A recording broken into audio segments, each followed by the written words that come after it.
This is BBC One. Now, Play for Today. Written by Jim Allen and produced by Kenneth Trodd, we present United Kingdom.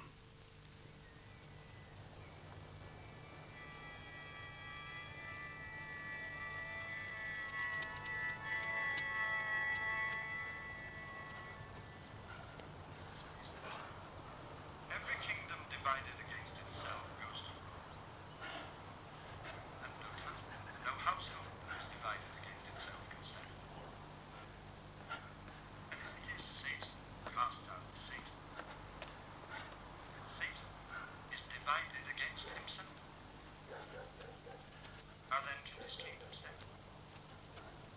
And if it is by Beelzebub that I cast out devils, by whom do your own people drive them out? If this is your argument, they themselves will refute you. But if it is by the Spirit of God that I drive out the devils, then be sure the kingdom of God has already come upon you. Not a bad life. He who is not with me is against me. And he who does not gather with me scatters.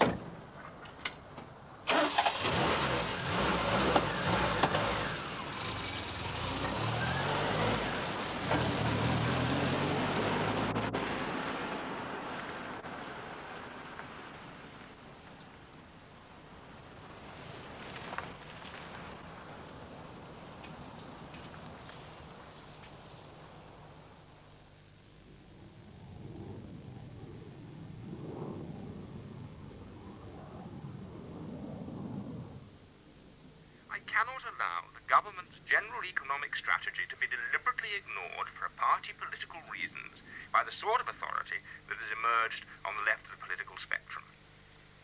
The Secretary of State for the Environment there, speaking at the end of what I can only describe as an extraordinary debate in the House of Commons, which led to the appointment of a commissioner, a parliamentary appointed commissioner, to take over the running of Team Valley.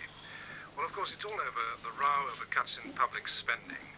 And 43 of the town's 50 Labour councillors have now been disqualified by the courts and sacked by the Secretary of State.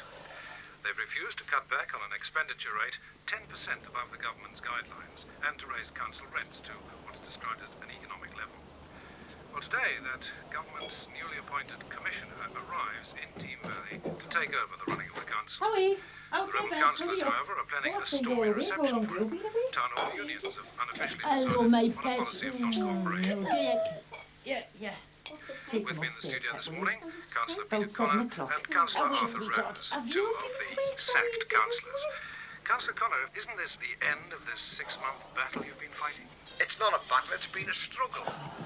But I would say at this stage that we have reached a crossroads. How are you, man? I was listening to that.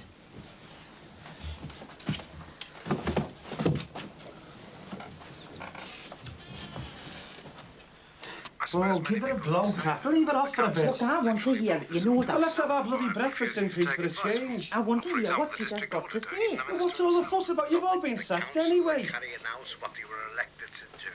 To protect What's that got to do and with anything? defend the social services and jobs.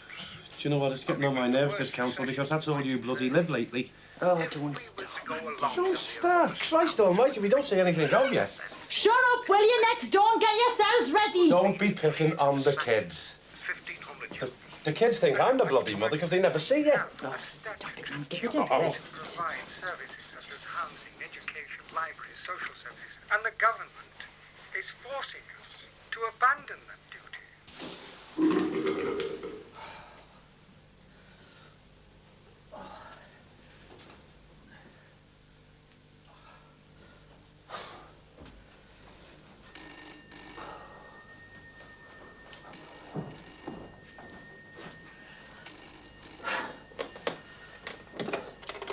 Yeah. Yeah, well, where is he now? How are things at the Civic Centre? Everything's under control, isn't it? No, let the chief supersede you. It's his job. It's what he's paid for. Yeah. Okay, David. See you later.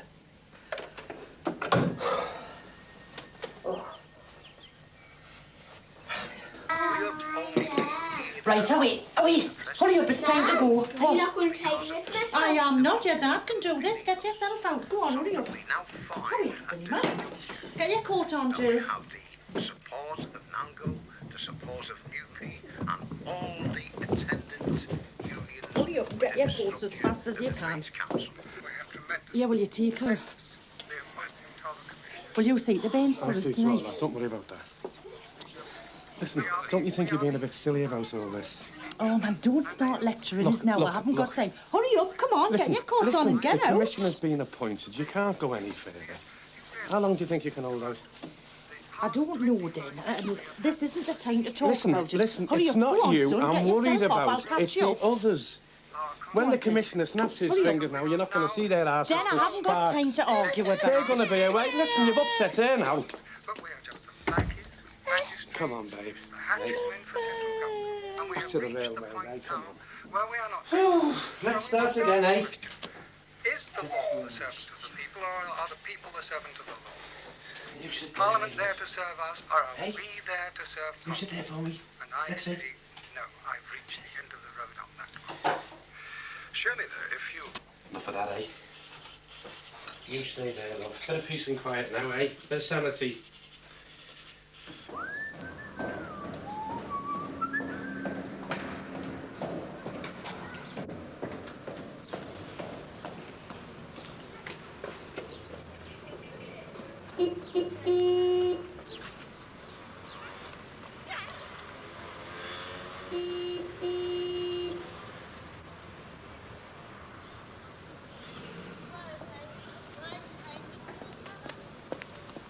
It's early. Come on. I think you've got some bird sleeping on your shirt tail. Some bird. I shouldn't have a bowl of soup. That'll do me more good. Bird.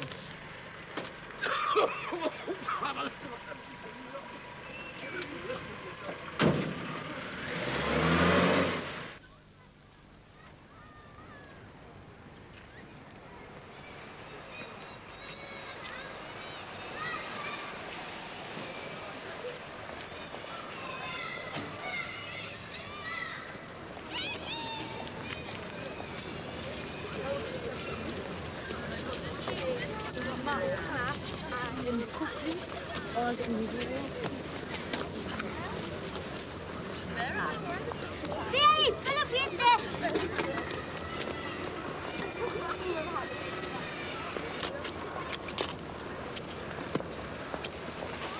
It's 20 minutes to 9 o'clock. At 2:15, we'll pause for 9. It'll be news time. And then flashing on here like a good one. And Jackie Jackson is on in Buckenhead. Back at 5:30, love. Listen, I'm worried. Where the is Parky? Said Jackie Jackson. Needs to fix some puzzles. Didn't you see him in the paper yesterday? He came back sun-kissed and lovely from the Antipodes.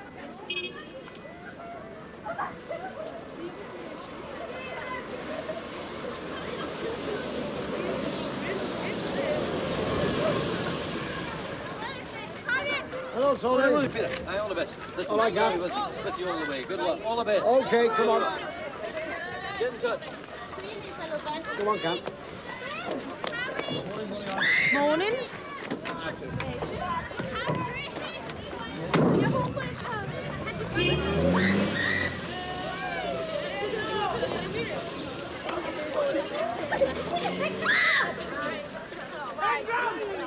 Tony, you got your dinner money? Right, oh, son. Tom!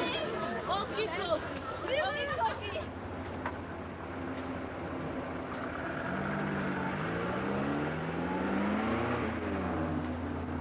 We're in a fight. There's no turning back. I mean, the next fortnight's going to be a critical period. We put the skids on the commissioner. We've blocked the rent increase. We carried the unions with us. We're looking for national support now. We'll get those other councillors who have been victims like us of the withdrawal of the grant, and we're racing. Well, I've got some nagging doubts that the rest of them don't know that it's a fight, you know. Of course they do, man. Ron, what's the matter with you? Well, I don't want to be on our own.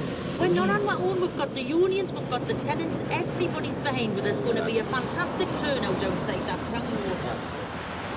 they're ready for a battle. Do they realise that, you know, what's in store for us? How we're going to find ourselves up the creek without a paddle? Christ, what does it matter? What does it matter if we lose? What have we got to lose, Ron? Eh? Look, don't... If we lose, bugger it. There's no bloody poverty under the blankets. Well, judging by the size of your trade, I would say no. Hey, listen, Let's not talk about losing. We can't lose this fight. we're not going to, Peter. Peter, I couldn't face losing. All the things that we've done since we come in, we're going to make it our welfare state. The way it's going now, it's going back to the 30s. It's worse than the 30s. I mean... We didn't want that for our kids, Peter. Yeah, but I was born into poverty. I had nothing to lose. But these kids now got a lot to lose. The people are saying now enough is enough.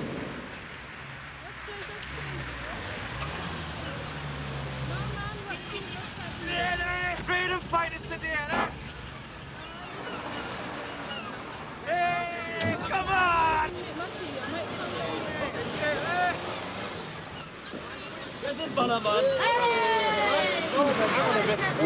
Hey, Peter, that on the radio. Get out the road, man. Fantastic on the radio, wasn't Ali? He left best part of now. Well, the bit I heard was great. Never mind. The freedom fighters is there!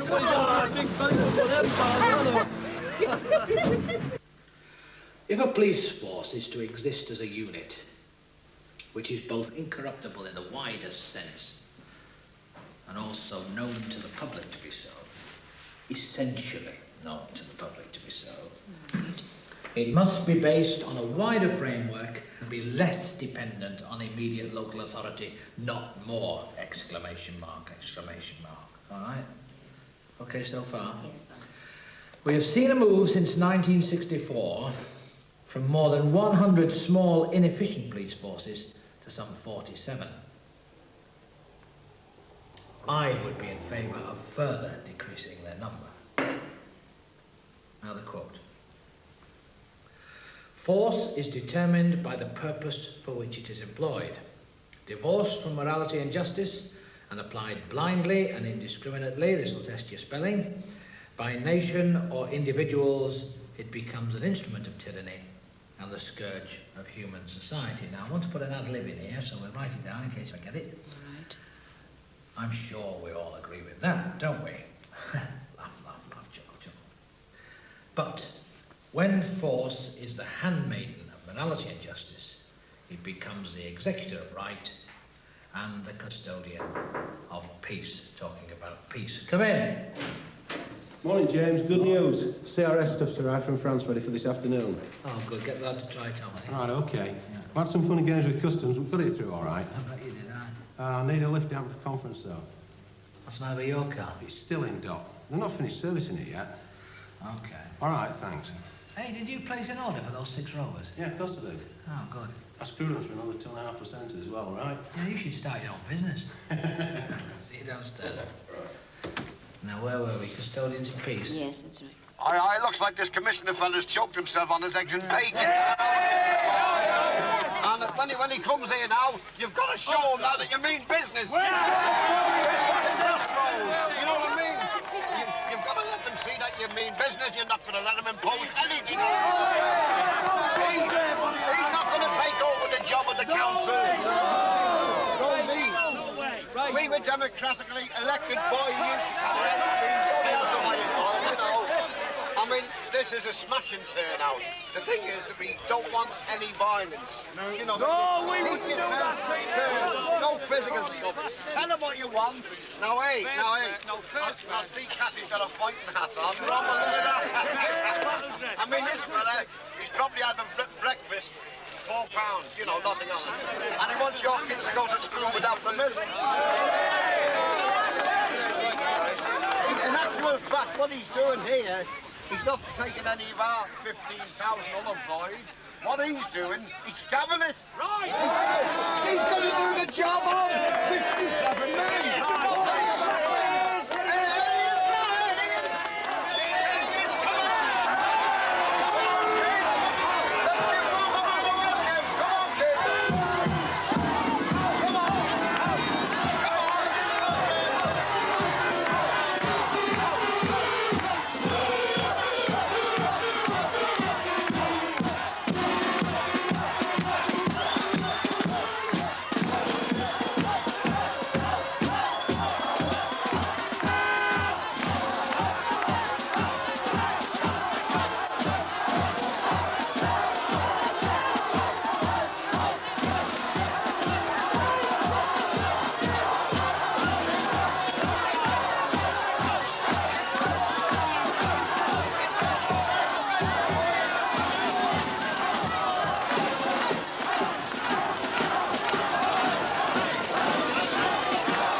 Nice to be inside. Yes. Now, you want to call a press conference today? Yes, I thought it might be a good idea. Well, there is a slight problem about that. As you're no doubt aware, the town hall unions, Nalgo and UP, are called at least a one-day protest against your visit. Yes. All the spaces are locked. The only place we can find for you is the staff canteen. So you'll have to make do with that. Perfectly all right for me.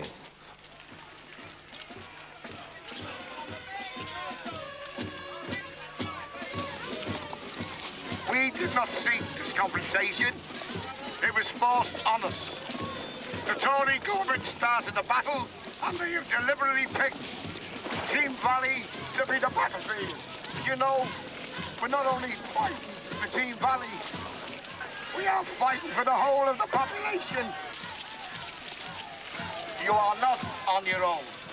The Polish people in the present fight have got benefits that were unheard of years ago. While I was in the town hall, you may have noticed the press around us. He says, aren't you in contempt of the law? I says, well, I would rather be in contempt of the law to be held in contempt by the honest, hard-working folk that I represent. And we're telling the Labour Party now that people will fight. And we want to tell them this. Let's get rid of the myth, this unreal untruth, that public spending is bad and the private spending is good.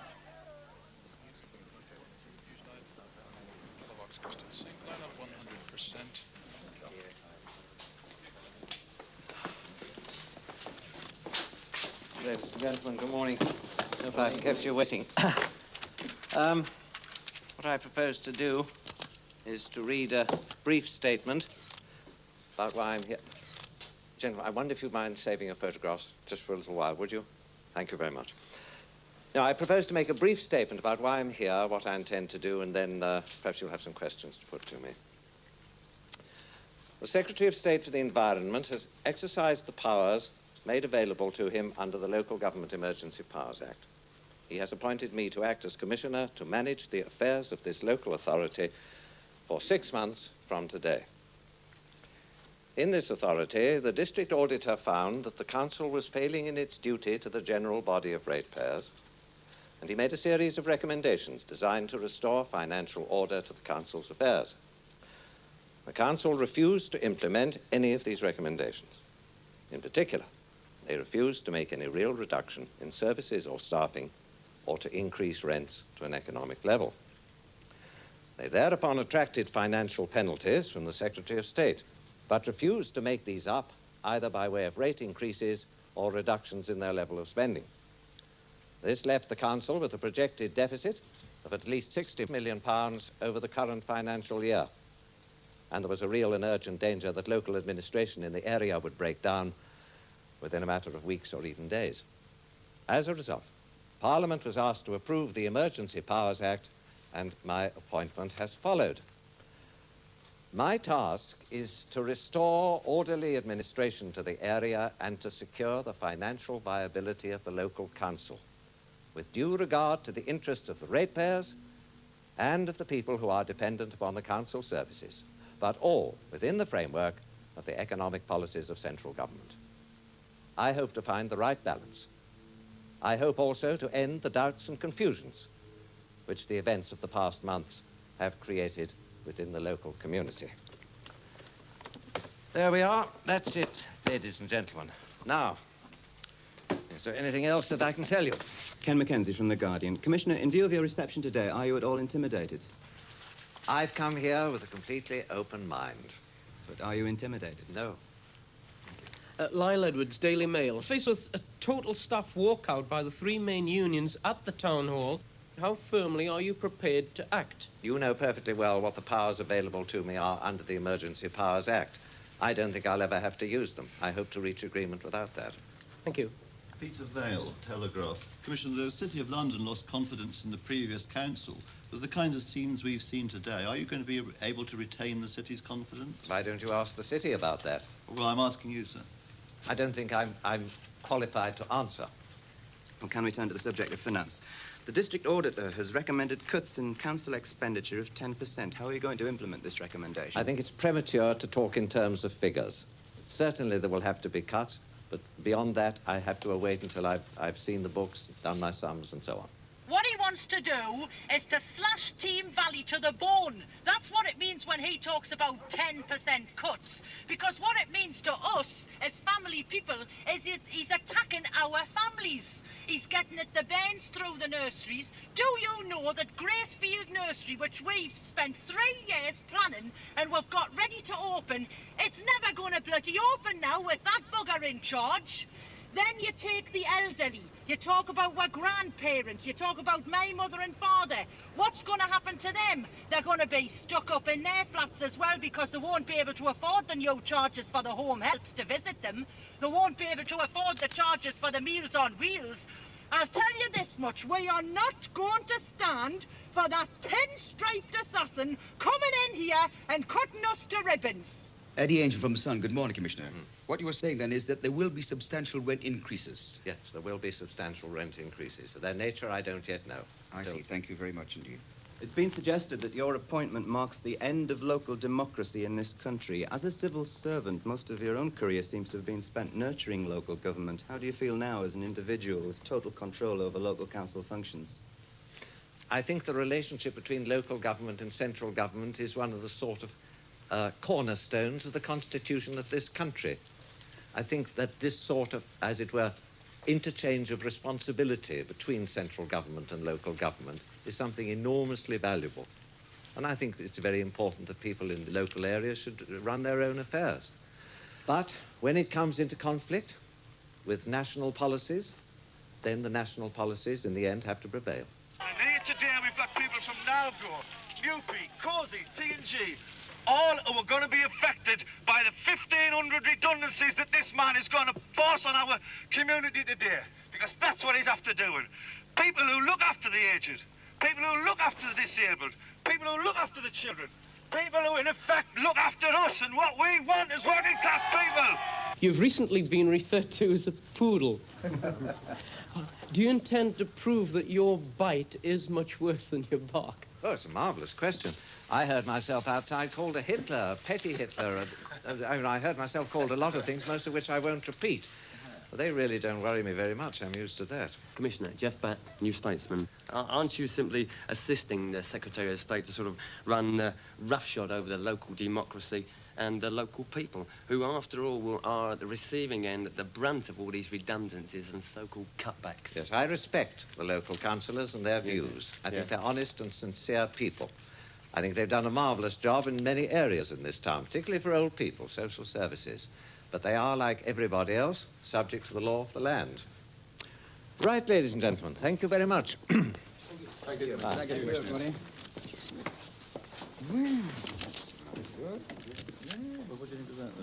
And what evils have we committed to make us public enemy number one, you may ask? Well, I'll tell you, this council have put people before profits.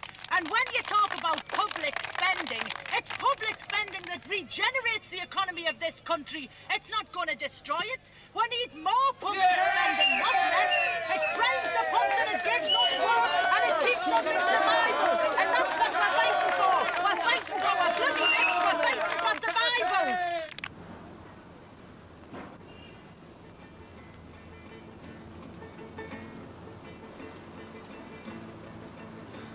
As soon as you're born, they make you feel small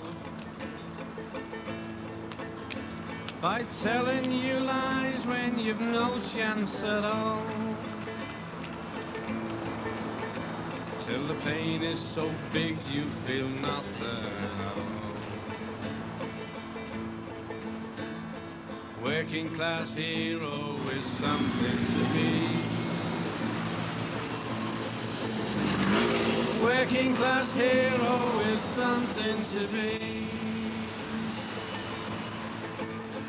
They harass you at home and they cheat you at school. All right, then, thanks anyway. If anything crops up next week and you get in touch with Nella Morgan... By teaching false standards, we turn out as fools. And with so little knowledge, we can't challenge their rules. Working class hero is something to be.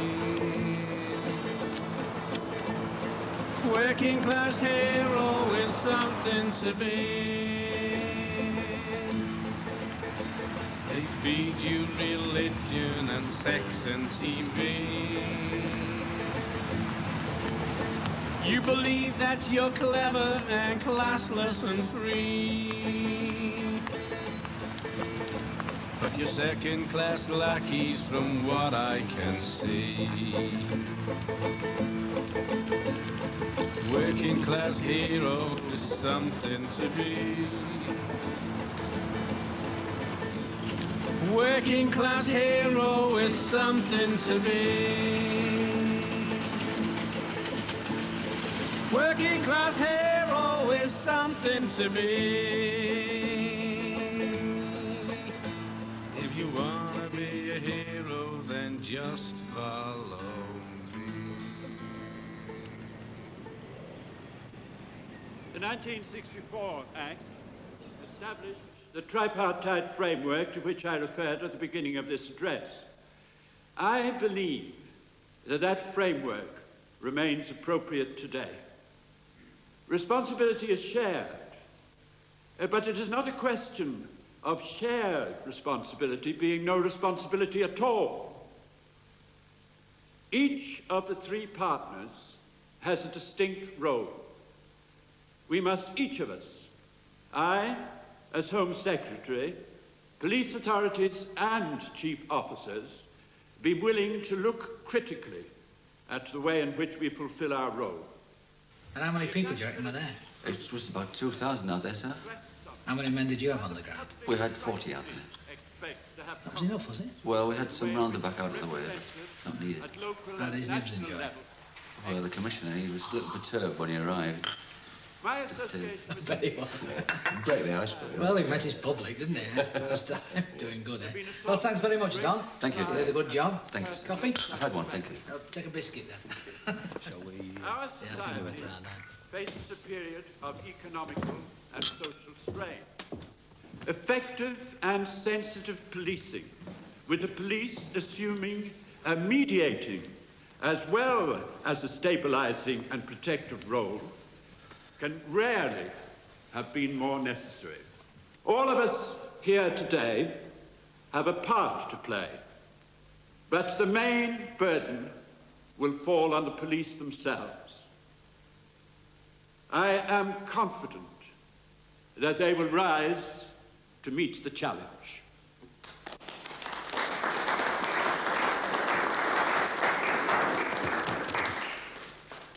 Well, gentlemen, before we break for our long-awaited lunch, I think I'll call upon our host for today, the Chief Constable of this area, James McBride, who will wind up this session. James.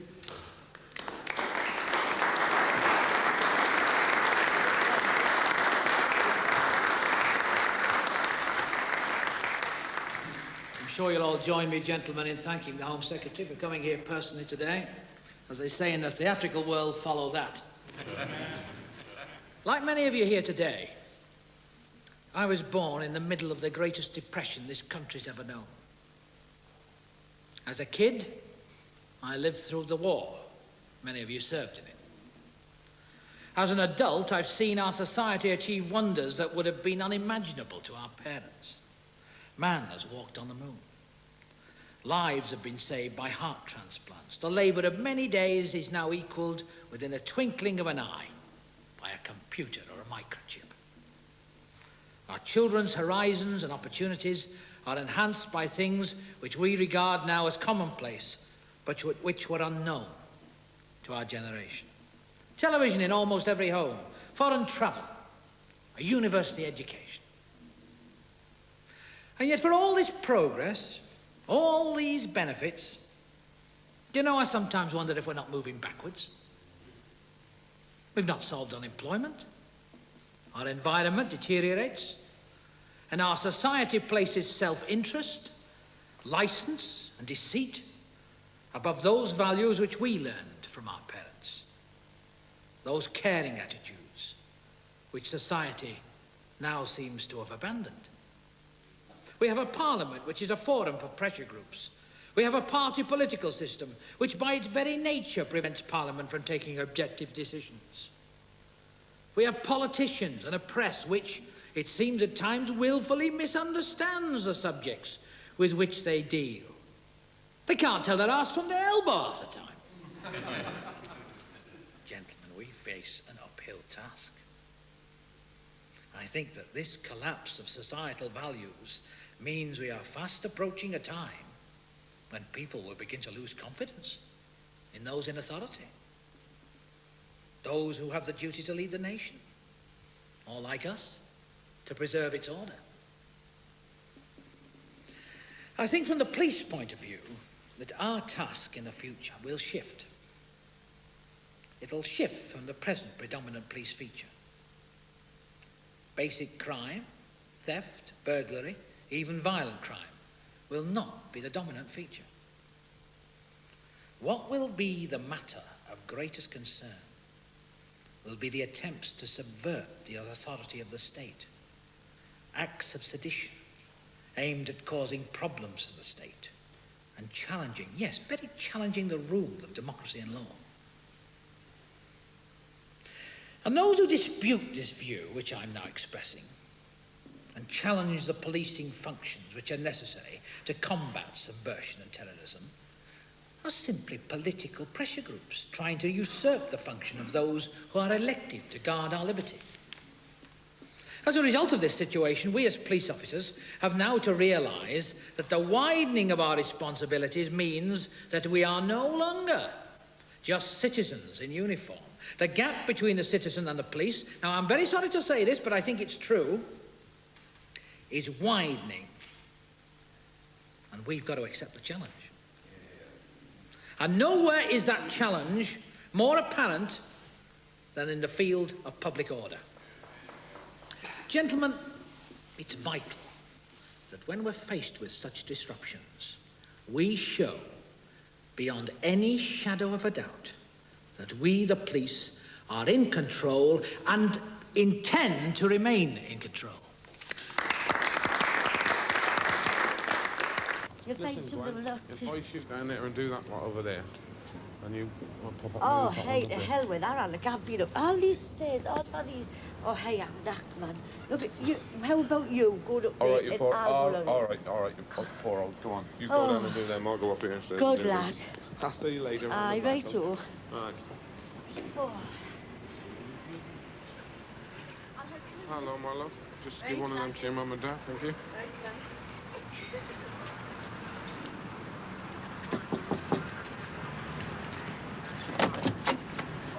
Good morning. Just coming round, leave the thing on, letting you know what's happening with this Labour Council that we've got here now today, and we're having a bit of problems with the Tory government. Oh, no. They want nothing to do with that Labour Council. Nothing at all. Why?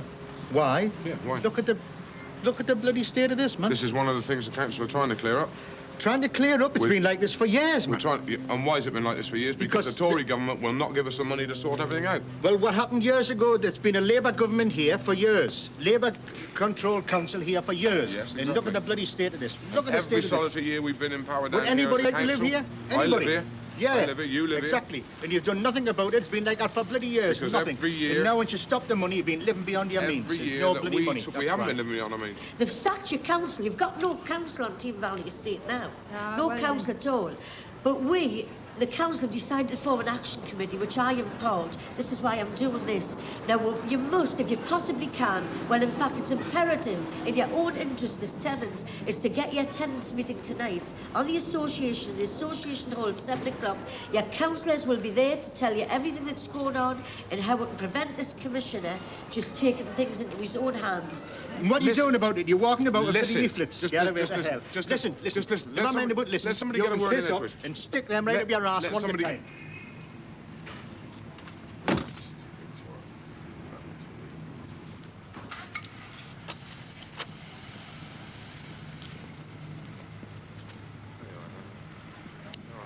Your councillors will meet you there tonight. Okay? Yes, Deputy. See you there then. Bye-bye.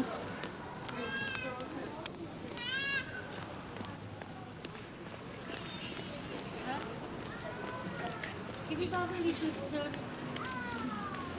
you like to take a leaflet and come to the tenants' meeting tonight? Yes. 7 o'clock in the association hall. Your councillors will be there to meet you, right?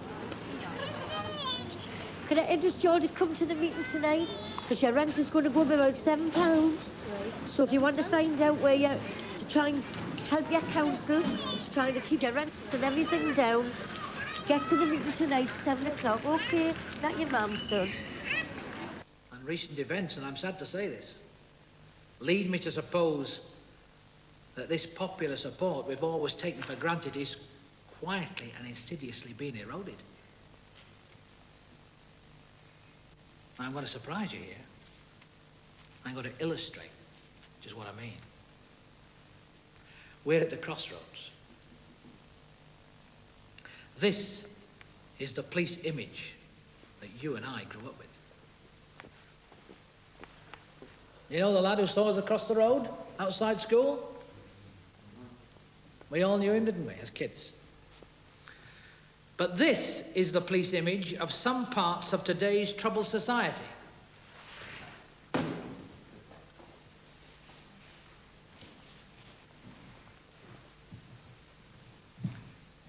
Is this to become the norm of our era? And what of the future? What is the image of the police that will be most familiar to our children's children? Will it be this?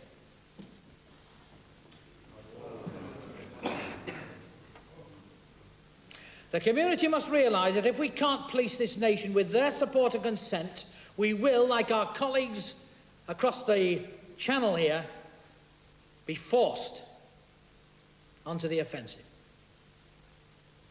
Right, thank you, lads.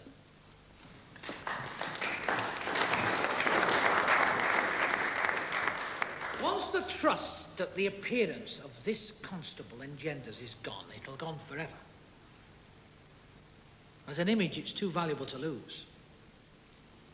We must find the courage to act whenever we feel necessary in a preventative way, if we are to retain in the teeth of partisan criticism this conventional British bobby and a police system that is the envy of the world.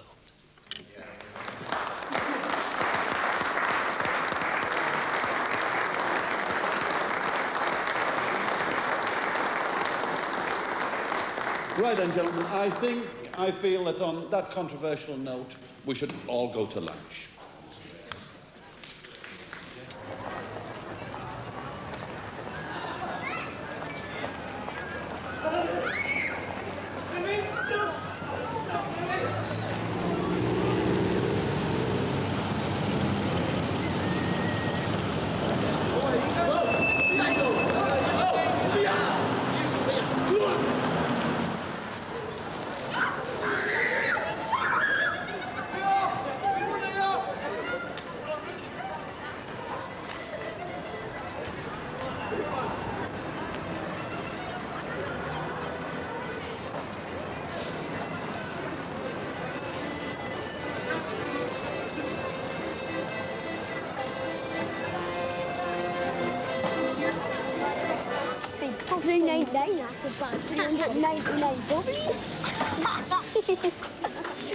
Instead of bags. What you doing? No. You buying anything? No. Right, well, clear off.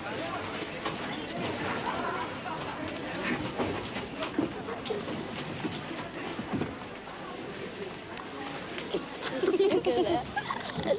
Look at that. Hold on, lads. What are you up to? Come here. No. Come here. Where's got them bags? No. What do you mean, nothing? What was that here?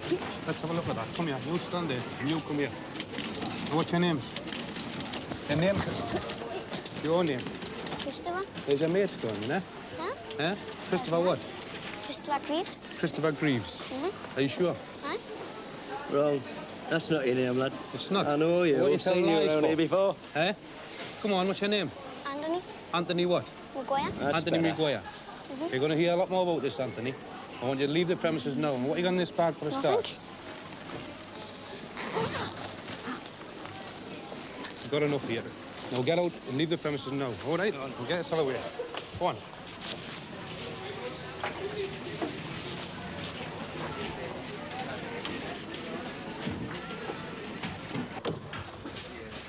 Hello, Pet. Hello, what are you doing here? Still in one piece? Oh, just about, aye. We've got a meeting called. Come to Aye, later on? No, immediately. The club's open especially for us. The lads are there. Oh, Peter, when I told then I would be home for my tea. What time do you knock off? Oh, it's all right. It's not very busy. I'll go now. Oh, Jack, will you think about it till Pet? Hey, I like that bit on the wireless, Peter, about us being a council in exile. Wasn't it? Bonnie Prince Charles, eh? It's great, good publicity, that. Good publicity, really good. Sounds of the air, that girl. Aye,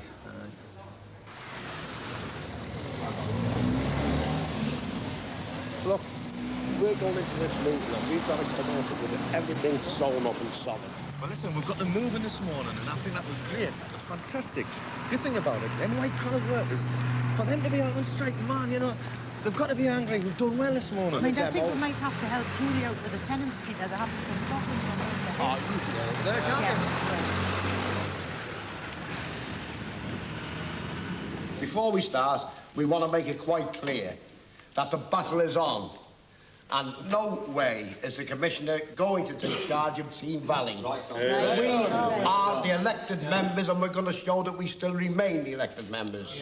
Exactly. I've prepared an agenda as one, the delegates' reports, the Naldo position, we have a resolution, organisation, and we've got Rosie here who will answer any problems that might come on the legal side.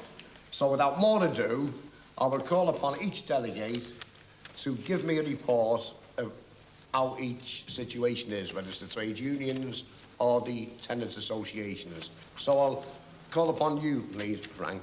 Thanks, Peter. And look, I'll be brief because I know we've got a lot to get through here. As the chairman of the Trades Council, I'd like to say you've got 100% backing from us, and particularly within the Trades Council, you've got very good support indeed from the ETU, UCAT, the NUM.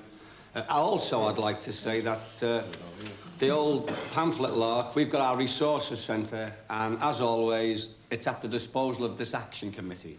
That's all I've got to say, right on. That's fine, that's fantastic. Oh, lovely. Now, we have Tony Philbin, who's been co-opted onto the committee, which is 7 tenants' associations and trade unions and 7 councils. Tony is in the NUT, and he's doing quite a good bit of work with the YOP, and they're not overspending.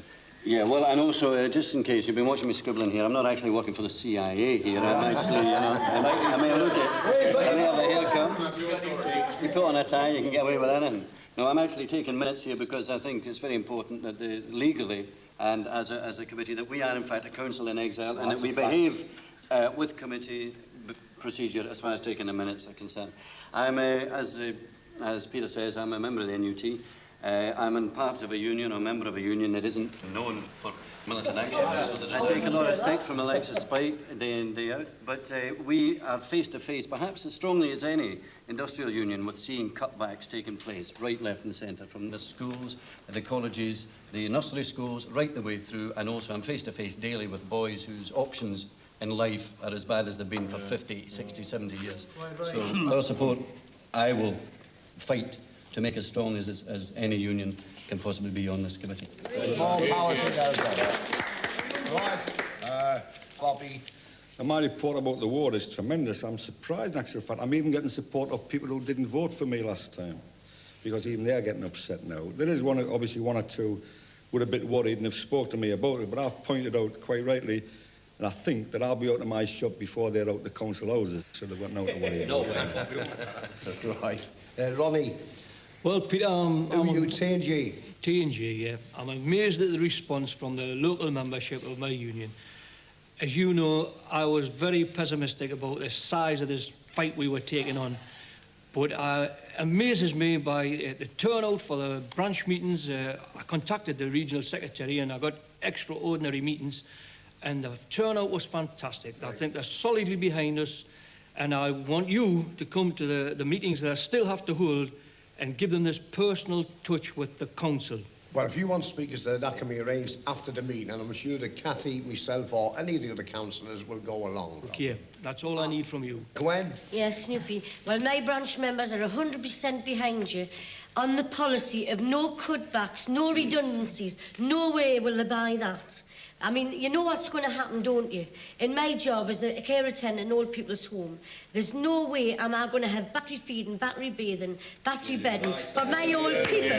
They're not chickens, you know. They're old people. It could be any of your parents, your grandparents, anybody like that.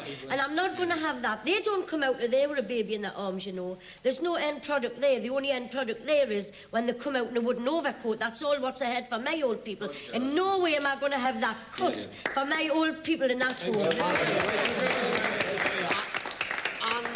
up to the present time, aren't we the only council who has made more improvements in that connection with old people and nurses and anyone? That's why we're 100% behind you. That's what it's all about. Right. Julie? Yeah, I'm having a few problems with only a minority of my Tenants Association. Yes. Some of them want to buy their own council houses, and they're obviously opposed to you because you don't want to sell them. But having said that, I think you realise what, with the turnout this morning when the Commissioner arrived, that you've got the full support from Winter Hill, that's for sure. I recognise quite a few. And 75% of my tenants are unemployed people. They have no work, they have no money, they're on social security. They can't afford to pay the bloody rent, so they'll be right behind you. What have we got? Right, General Municipal Workers Union. Well, Mr. Chairman, I think you've got 101% backing from branch level. I cannot comment on regional level because obviously we've got to go to those. No wonder you can't comment on regional level. But having said, just a minute, having said that, Spike, the Commissioner found out this morning our lads were on the picket line. Right. We are not going to be pushed around, and the lads were there to prove it. The point is, Spike, we've got to always try and act responsibly. There was too much pushing and shoving.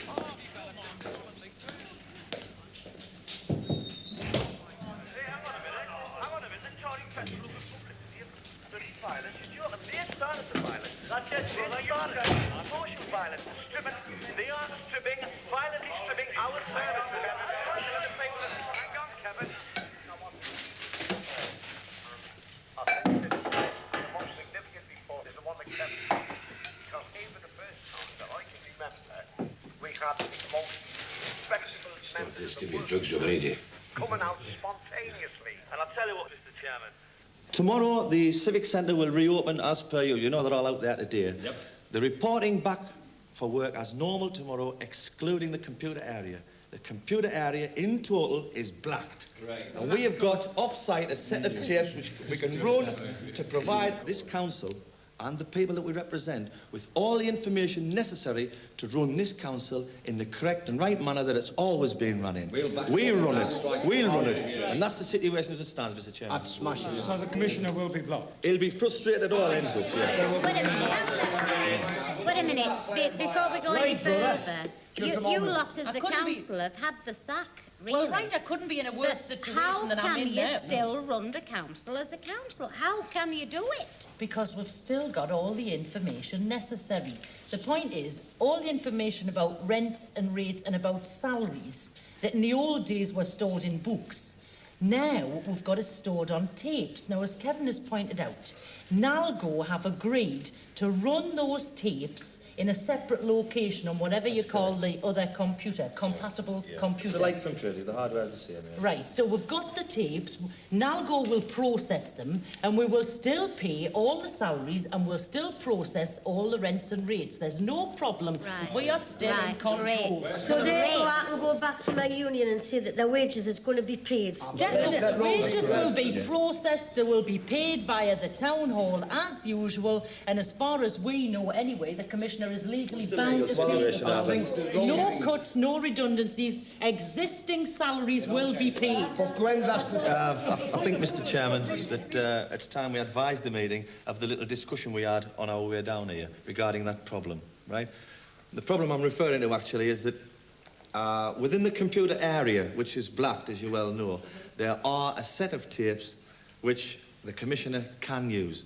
There are a set of tapes that if he gets his hands on them, if he processes the information on them, he can arrive at and sort out his rate his new rate, which will enable him to implement the rate increases, the rent increases, the whole bit. Shit. If he gets up, I'm sorry, the tapes are there. He has got a problem in as much as the decoding of the information on the tape cans. The two executives that are in there, the Borough Treasurer, the Chief Executive, the Borough Executive. Blacklegs and get them out. Irrespective of what they are, let me finish. They take instructions from us, don't they? I'm afraid they take instructions from us, but I think if the Commissioner uses the heavy hand on them, I'm sorry, they will do what they are told to do by the figure of authority. And they will do that. That's what they've got to do. Hijack the tapes. Well, Let's hide them in the bloody river. Well, I think we've got something better than that, actually. We've got something better than that. But it is a real problem. It is a real problem. Yeah, well, sorry, Arthur. The tapes, as far as I see it, are public property. There is, and we as councillors have them in trust. So there's no question of theft. But there is the important question of this new act. Now, if the Commissioner demands that people deliver to him documents, etc., which will include the tapes, they're going to suffer a penalty of at least £1,500. We've got to protect them. And we must protect them. So we have devised a scheme whereby the councillors will take responsibility, so that the Treasurer and Executive will not be doctored. Good enough tips, Frank. There's another 3 in the bag. Right, okay. Any problems? Kathy, who was my Friday, has got all the information at her fingertips. Girl Friday, not Black Friday. Sure that she will answer the problems. This is the time to ask her, because from this date, we're going into action. We want to be warned. We want to have all the advice and all the answers to the problem. Now, whatever you want to say it now. You know, whatever it is. Well, I've got a question, actually, Kathy, about these selective rent strikes that Frank has said. Selective. Well, can I explain what the situation is? Exactly. I want you to tell me what we've got to do. Right, well, we feel that the best way to act, Julie, is to have selective rent strikes. Not a total rent strike, but selective rent strikes to frustrate the Commissioner so he doesn't know what's happening next. Just a minute, please. Be careful of your choice of words. The lawyers, the councillors cannot be seen openly to incite the tenants. No, wait. Hang on a minute. If the councillors are openly seen to incite the tenants to withhold their rent, then they're doing something unlawful, and you will tip this over into a law and order argument, and that's the last thing we want. What I'm just trying to say, Rosie, is that the Marquess of Queensberry rules only apply to the government. We're getting hit below the belt with 30 million stopped off us. We've been disqualified. We've been surcharged. I mean, if the rules are anything, they've got to apply to both sides. And what you're trying to say is that we go in to fight the big fella, not only with our arms behind our backs, but with our feet shackled. What the hell did I expect?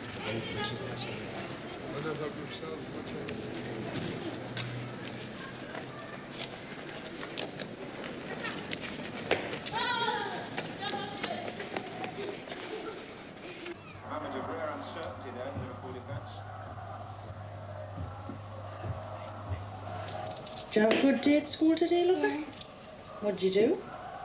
Paint. Paint? What did you paint? Eggs. Oh, smashing. Am I going to get it? Are you going to... Go on down and see, Pet, will you?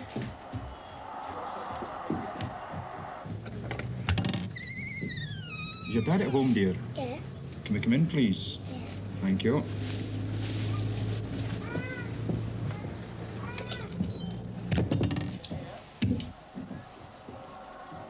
Johnson's header back. Hello, Dennis. Hey. This is Mr. Thomas here. Later we go with Tony, if it's all right. What's the matter now? Well, Tony, you know why we're here, don't you? Huh? You know why we're here? Listen, you go downstairs. I'll see what this is about. Go on. Tony, you're going to tell your dad or I have to, because you know why we're Are here. you going to answer me? What is it? Can you tell me what it's all about? Him and two of his mates went this covered marmits, and a couple of security men stopped them. Two of them ran off, and he gave them the wrong names, didn't you? Well, one of the security guards recognised you. Come here, sweetheart. You You gave him a false name and address. Why did you do that? Come on. You shouldn't have done that, you know. It's not very clever. What have you been up to, son? What have you been up to? Well, yeah, we don't know if he's been up to anything as yet. You see, one of the lads dropped a plastic bag. Now, we've got that down at the station with some stuff in that we think is stolen. So we need to trace these two lads. So why we're here, really, is to get their names off you. So you're going to tell us? Tell the man the names. Come on now, son. I mean, they're not going to protect you, are they? Did he do anything? Well, we don't know yet. Did you do anything, son? Who was you with? Just Who was you with Dennis? in the market? Would you mind telling me what's going on? Tell him the Well, name. the other day in the covered market, they were seen loitering. And they were stopped God, by is it two... a crime? Is that Kirsty, let him finish, for God's security sake. men, and two of them ran away. And he gave a wrong name. Oh, Now, is why that the did he do terrible that? crime he's committed? That's He's given not a very false clever. name. That's Kathy, a will lovely you crime. shut up and let them speak? I want to find out the facts. And I want to find out. Can you Because give if us a he's minute? involved, I'm going to put my hand across his arse. Son, did you take anything? Right, well, he wasn't Well, why won't he give the names Leave if he's him done alone. nothing? Stolen property, but it's got to find somebody who owns it and give it You back to them. We're called trying to me save you a lot of I bother. hope We you're save dragging you listening through to the this. courts. Well, we've sorted it out. My lad says he didn't do nothing. Kathy, they've got a bloody property. job to do. You No, can't and this just say that. was. Did your mum and dad know you weren't at school that day? Oh, Christ. Is that a terrible crime? He's had one day off school, my No, God. He's a that's not terrible right. He hasn't criminal. had a day off school. He's sagged bloody school. You've been sagging school. Don't you Stop bloody it. raise your Stop hands it. to him. Don't Did you know do he hasn't that. been to school? I Because did- I didn't. You're half the bloody problem here. You're too bloody stupid with them. Dennis. I don't want him ending up like the kids on this estate. Dennis, calm And yourself you down, are will making you? him go that bloody way. Just Listen, shut lads, up. do me a Calm favour. yourself down. We've got two Calm bloody yourself. policemen Will you down let them here. speak? I want to know what's going on. Will you stop putting me Tell down the in front man. of bloody Tell the police? man who you Get were off with. him, Dennis. Now, listen. And why were you in the market? Why weren't you at school? Why weren't you at school? Now, Tony, you know you're not going to be in any bother if you give us these lads' names. Do you think they'd do this for you? Do you think they'd protect you? I'm sure they wouldn't. And I think it would be a good idea if you give us their names. That'll take any blame away from you at all, because you don't seem to have done anything. Look, is that what you've come here for? Two great big policies to come here to ask him to spy on his mates. That's We the haven't asked reason. him to spy Well, on we're the doing bloody it for his mates. sake. It's better here than down at the police station, isn't it? Look, I believe my lad, and I'll get the truth out of him later I believe him, on. love, but we need to find out who the other two are, don't we? Well, just get out of here, will you? What's Look, leave him alone. just get out me house, will you? You Look go at the on, state everyone. you've got my Listen, bed. Do you know he's only 11? Tony, You come up in here, you look like the bloody Gestapo. Tony, Oh, for Christ's sake, shut up! have you seen these? Where'd you get them, like? We got those out of a plastic bag that were found. Did you take them? And the manager of the I shop hope says you they were bloody never- not paid for Well, by so any young what? They lads. could have come from anywhere. Have you been stealing? Did the others steal? Did they steal? Don't say anything, son. It's for his You sake. tell them the names if you You've know done them. nothing, son. Do you want us to take it up to his school so the headmaster and the teacher finds Is out? this what it means, Kathy, being a you're community making liaison this worse between the than what it police is. to We've get him got to a job spy to on his do. mates? It's for his own sake. Leave him alone, Kathy, Dennis, keep now. out of Get it. off him. You're causing half the bloody trouble here with him. They only want the names. Is that all you He's want, not then? involved in it. So But you he just knows who want- it was. Who were they? No use bloody crying now. You shouldn't have thought Get of off that. him, man, Dennis. Stop Kathy, it. you're making this worse than what it is. Leave the bed They alone. only want a couple of names. He's not involved. But he's not going to spy But on he his will be mates. involved if you carry on the way you're bloody going. They're trying to keep him out of court, and you're making it worse. I'm not doing Get anything, to your Dennis. room. You're I'll be upset in to to bed. speak to you Kathy, in we a want you minute. to, Come we on, want you to son. return stolen Get out of property. here. Come on, son. And get out of my house. We'll either do it here or at the school, you see, Dennis? Listen, do us a favour, lads. I'm sorry about this. Listen, she's a little bit overwrought. For Christ's sake, don't take any notice of that. Come here, son. Are you all right, lover? Are you all right? Now look, just tell us. Did you take anything? You didn't? Right, well, that's all right, son. That's fair enough by me. You didn't take anything, and I'll stick up for your rights. Look, Pet, tell you what, you do the bread. Aye, well, He's got a smashing bloody the school head on doesn't him. have to find out, but if we have to go up there to find out who the other two lads, they will. I know the stick you get off the public and that. I appreciate what you're doing, and I promise you, listen, I'll phone the names through tonight, OK? OK, well, we'll leave it with I you, can't Dennis. understand it, honest to Christ, because he's good at school, he gets good school reports. You've shattered me now saying he's been stagging. I wouldn't have believed it. But you've given me a chance to nip it in the bud. I appreciate it, Right. boys, honestly. Well, we'll leave it with you, Dennis, and Thanks see a what lot, we can come lads. up with. Otherwise, we'll have to go up and find out who they OK, were. lads. Much OK, obliged. Dennis. Bye. Right, ta-ra now. lads.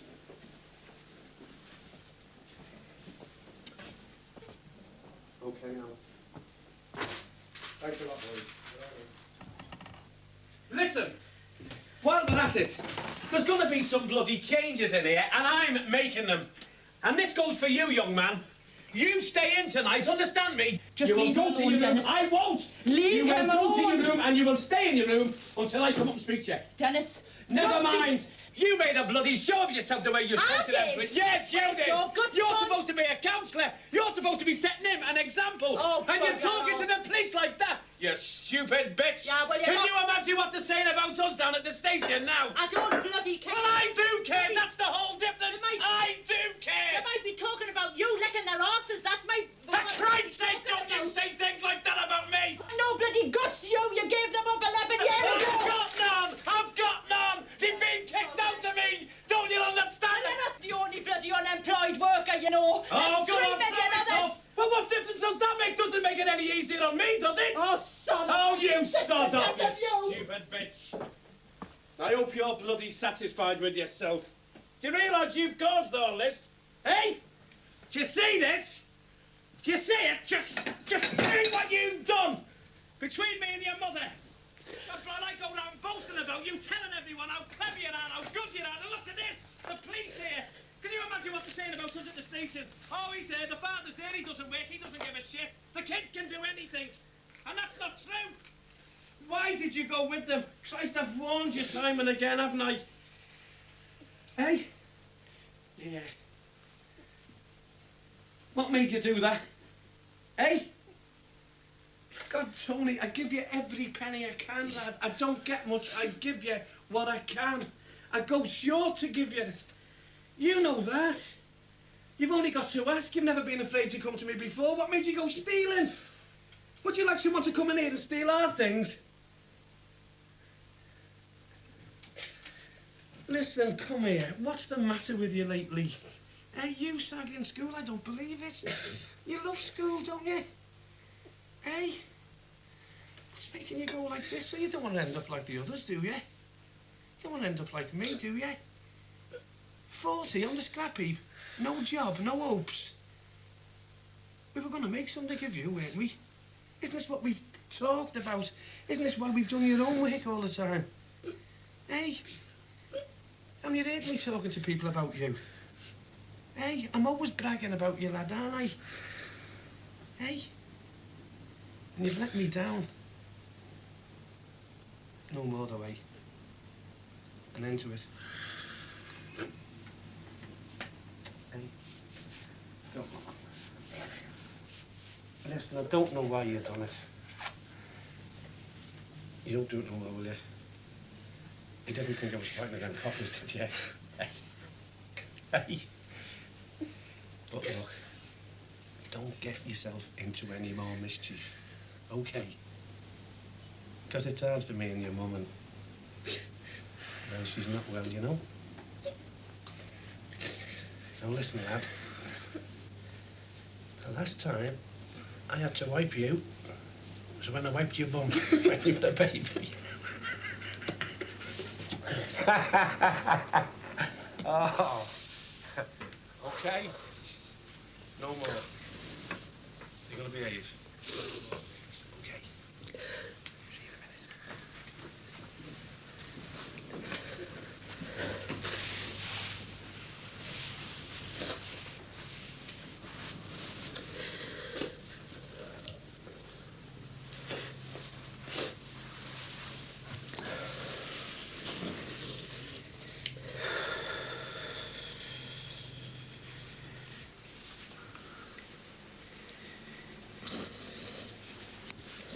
Listen, Kath, this is bloody ridiculous the way we're carrying on, do you know?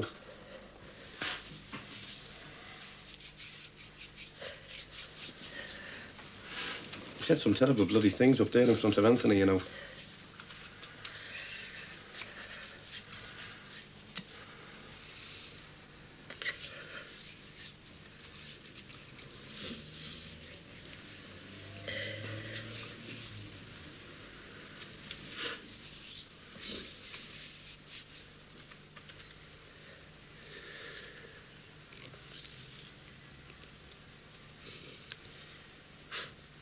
I didn't think it was necessary for you, Kat, to throw up in my face about being unemployed. I live with that every day. Well, you know your bloody self. I've spent hours, weeks, months walking the streets, haven't I? And you throw that up in front of him. I'm sorry. Yeah, I can. And lately, we're just going like that.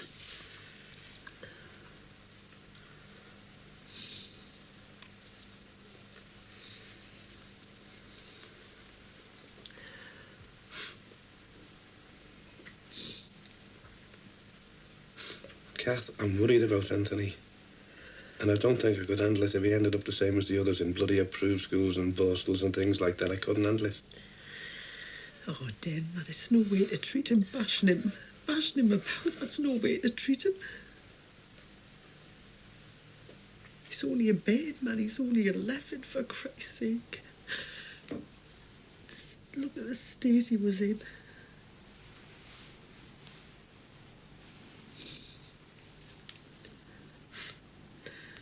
It was bad enough the bloody policeman getting at him without you helping them with a job. I couldn't believe it. I couldn't believe it.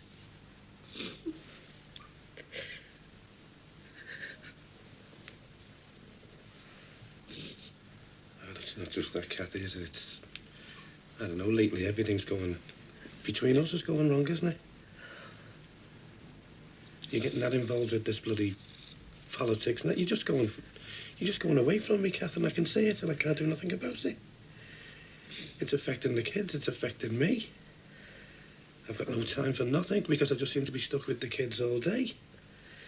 I appreciate what you're trying to do, but I don't think it's worth it if you're going to pay for it with a bloody split up in family and the home. Would it have been worthwhile? Kathy, haven't you seen enough with me? Bloody hell, that's why we had to move back up here from Liverpool. I couldn't get a job. My own workmates wouldn't talk to me in case they were put on the blacklist. That'll happen to you. And where are we going to bloody move then? We're going to drag the kids somewhere else like a crowd of gypsies. Don't you think we've done enough in our own little way? Don't you think we've took our share of the knocks? Can't you see that's why I'm doing it, man? Dan, can you not see that's the whole bloody reason why I'm doing it, man? Yes, I know why you're doing it, Kath. You don't. You're just always on it all the time about it. I never get any bloody support from you at all, not a scrap. You just moan on.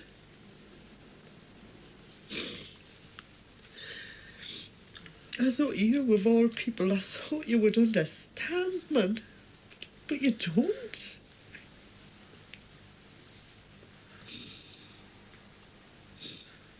I do understand, that's just the trouble. I do understand, I know exactly what you're fighting for. I'm not against you. I know exactly what you're going through. You know, you keep throwing my reputation up in my face. I know I was a good shop steward. Do you know the only thing I had left was my dignity, because I had no job, no friends, nothing.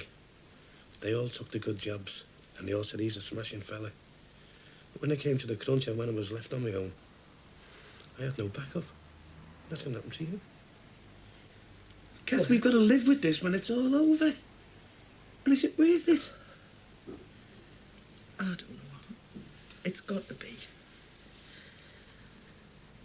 I can't help it, then. I've got to do something. I cannot just stand by and let everybody go down the sink.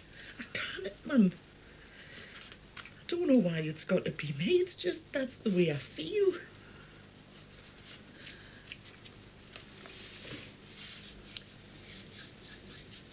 I mean, I learned all this business from you in the first place. That's what I cannot understand.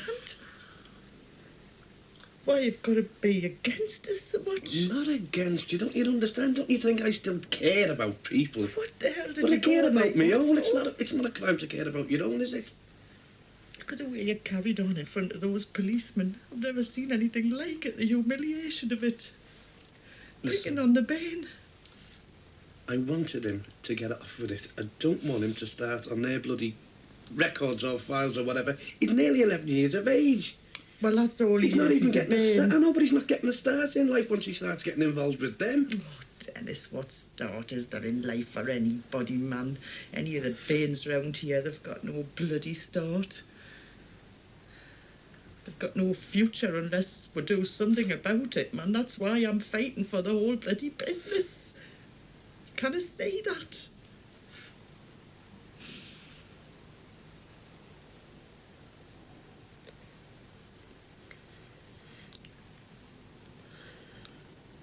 Look, Kath, I know it's a long time since I've said I love you, but my feelings are exactly the same. When it's all over, Kath, and there's no one to turn to, we'll be here. I'll be here.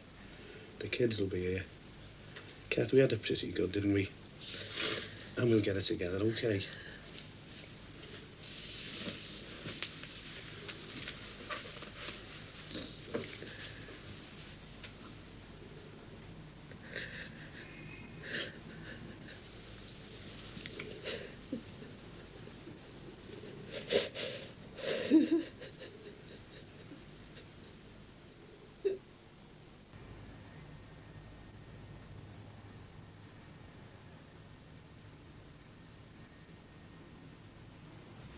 Seven o'clock in the morning, they're there.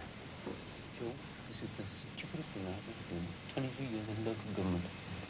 I resent this, Joe. I resent it. If it wasn't for the 1,500 quid fine, you wouldn't... Oh. Have they changed the code on this thing? Can they change the code? Could have done. I'm giving them a go. Can you blame me? Hang on. Oh, we're all right.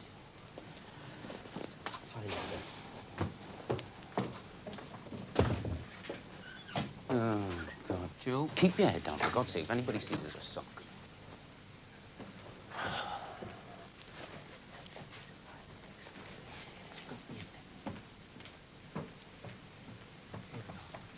Somewhere. I don't know. Where? I don't know. If it wasn't for my sodding mortgage. It's all very well for him with these direct orders. He'll be away in 6 months. I've got to stay here and work with these people. So have you.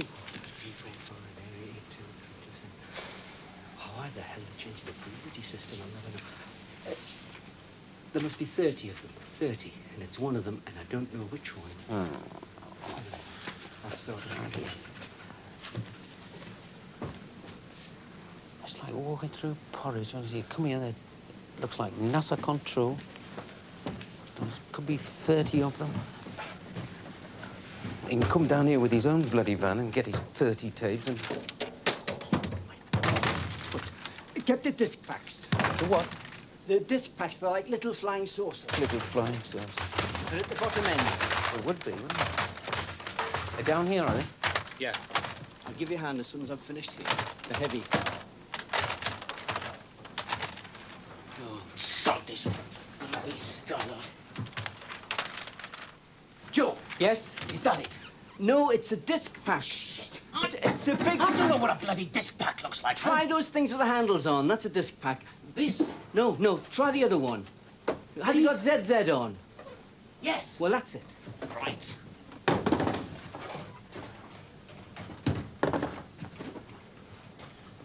That's it. It should be... Is that the lot? That's it. Right.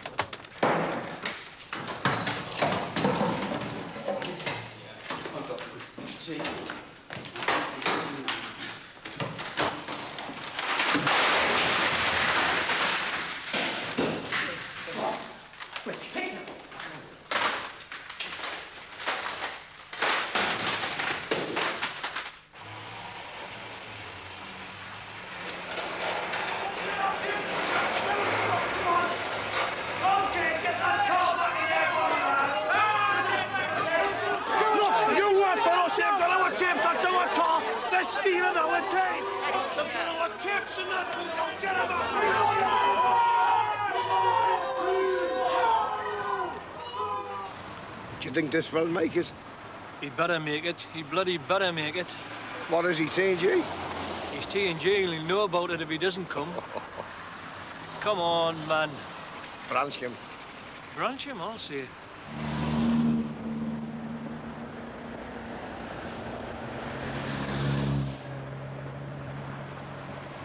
You're going the wrong way. I'm sorry, gentlemen. I still work for the council. I'm going up to St. Mary's. So either you come with me or you get out. Wait a minute. Are you saying you refuse to take us to the receiver's office? I refuse. I'm still working for the council. Fair enough. Come on, Joe. You're the boss. Aye, clever buggers. Well, let's us off the hook. What about the commissioner? Oh, he hasn't got a leg to stand on now.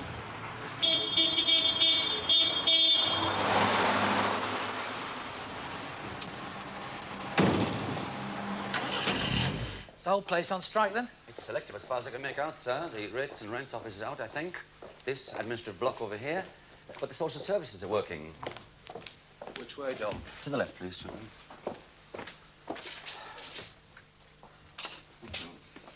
Morning. Good morning, Chief Constable. Good of you to visit me in my isolation. It's a pleasure. Mr. Keane, Oh, you Mr. know. Keane. This is Chief Superintendent G. Yes, he welcomed me on my arrival. Assistant Chief Constable Sims. Good morning. Gentlemen. Well, sit down, will you? Thank you. I'd offer you coffee, but nobody's been able to unlock the kitchen here. Well, in our job, we've learned to live without it. Now, you're in trouble. How can we help?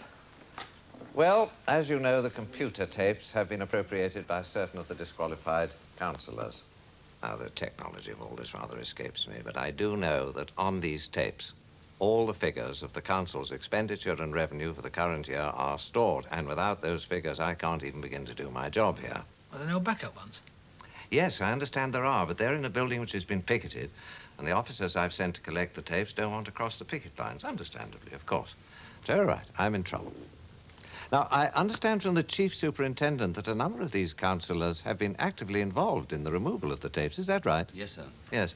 And they've also been encouraging the selective rent strike. Yes, sir. In fact, there are certain leaflets, I've got copies of them here, which have been circulated round the estate. We're all too familiar with those, sir. Yes, I thought you probably would. And there are also transcripts of a couple of speeches made at public meetings which certainly point to the active incitement of the tenants by the councillors. Are these the ones I've seen, Don? Those in file B, sir. Yes, sir. Oh, I'm sorry, Commissioner. I interrupted. No, not at all. Now, I realise that there is a very delicate situation in this town, as you must appreciate yourself. But the Minister is extremely anxious that I should be able to perform my functions here freely and immediately. However, he feels that if we can be reasonably light-handed in the application of the powers available to us under the Act, that would be advantageous. You follow me? I see, and you can't do your job. No, I can't do my job at the moment. That's the problem. Yeah, well, let's get it straight. You're not prepared to prosecute under the powers given to you by the Emergency Act. No, not That's right, is it? It's perfectly right at the moment, but the Minister does rather suggest another course. Now, very tentatively, for your consideration, if you accept that an offence has been committed and that it might be possible to charge the councillors and tenants who are concerned with it, maybe just with simple theft. I see. Look, I'm trespassing. This is really a police matter. Perhaps I ought to withdraw, leave you to settle the matter on your own. No, I'd like you to stay. Mr. Keane, have you seen these transcripts from File B? Yes, I have. Yeah, well, I think there's some others you should see. These are transcripts of a so-called Action Committee meeting with some of the councillors. I think page 3 is the gen you need. Can I say something here, sir? Yeah, go on, Don. I was going to ask you. It's your area. And also... Well, I would agree that the driver of the car should be picked up because we have let this brew overnight. We couldn't be sure who the tips belong to. Having said that, I think we could be biting off more than we can chew here, going into the estates to get those tapes out. I would advise a very softly approach here. I think we can get the tapes back by negotiating. Say, if the tapes come back to us, we can leave it at that. There are a lot of kids on those estates who are out of work and they're just waiting for this kind of situation and the whole bloody place will blow up. I can see your point, Don, but I don't agree with it. I'm sorry. No, we've got evidence here that crimes being committed. And I think we've got to be seen to act upon this. We've got to get those tapes back as quick as possible. We can't afford weakness, sir. Every time you give them an inch, they take a mile. Yeah, we've got to get these tapes back, and we've got to get them back quick. As he says, any negotiation would appear like weakness, and they'd take it as weakness. Believe me, I know him. Mr. Keane. Chief Constable? I'm inclined to prosecute the councillors and tenants against whom we've got evidence of incitement and conspiracy. What do you make of this? Do we have a leg to stand on? Well, it's clear these councillors could be shown to have conspired to steal the tapes.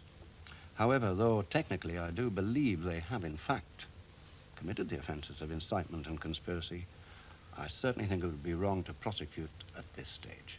If you have to prosecute, I'd recommend just a simple case of theft. Why?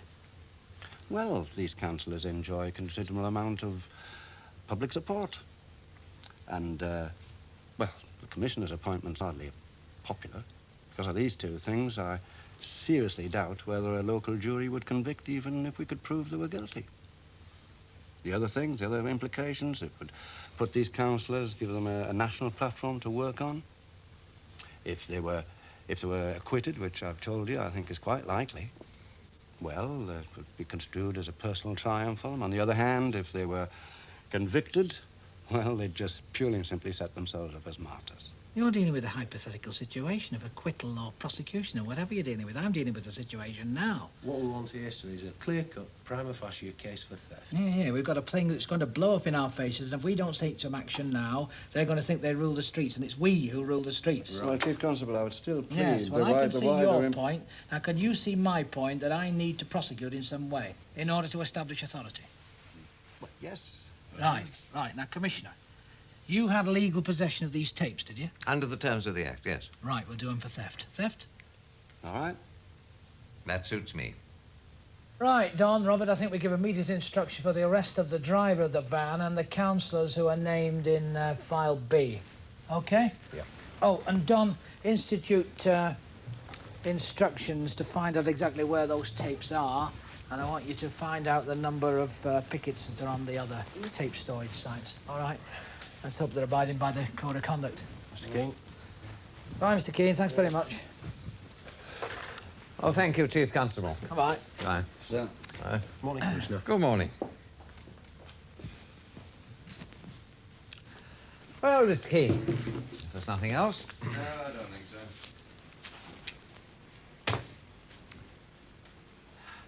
This is a very grey area politically, and we've got to be seen to act muck or nettles.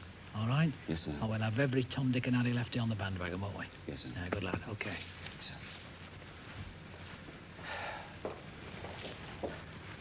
James, just a thought, but how about if we sent some of the lads in the middle of the night and get these bloody tapes lifted out?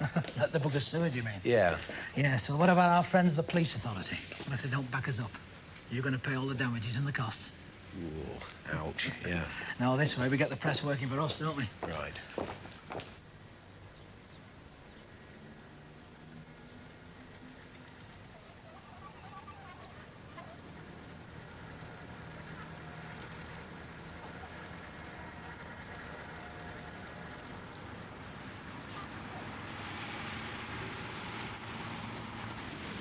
Hey, son, just a minute. Yeah, that's clear with a bit. You know, yesterday when your dad was shouting and bawling at you, well, you didn't take too much notice of that, did you, son? I mean, you didn't think badly of him for it. Because he didn't mean a word of it. I mean, you know you're the apple of his eye. You know that, don't you, son? He used to be a fighter, he said, your dad. I could tell you a tale or two, but I'll not just now, eh? Go on.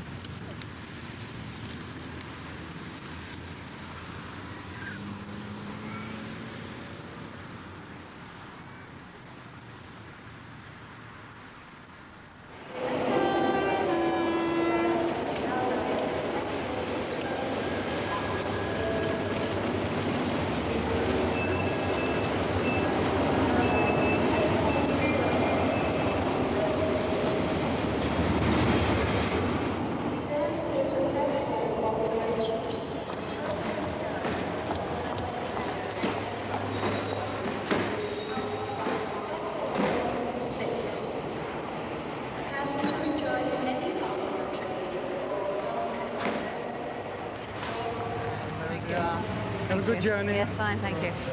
So what's happening here? Oh, Phoenix, an outrage here. I can't tell you. It's incredible.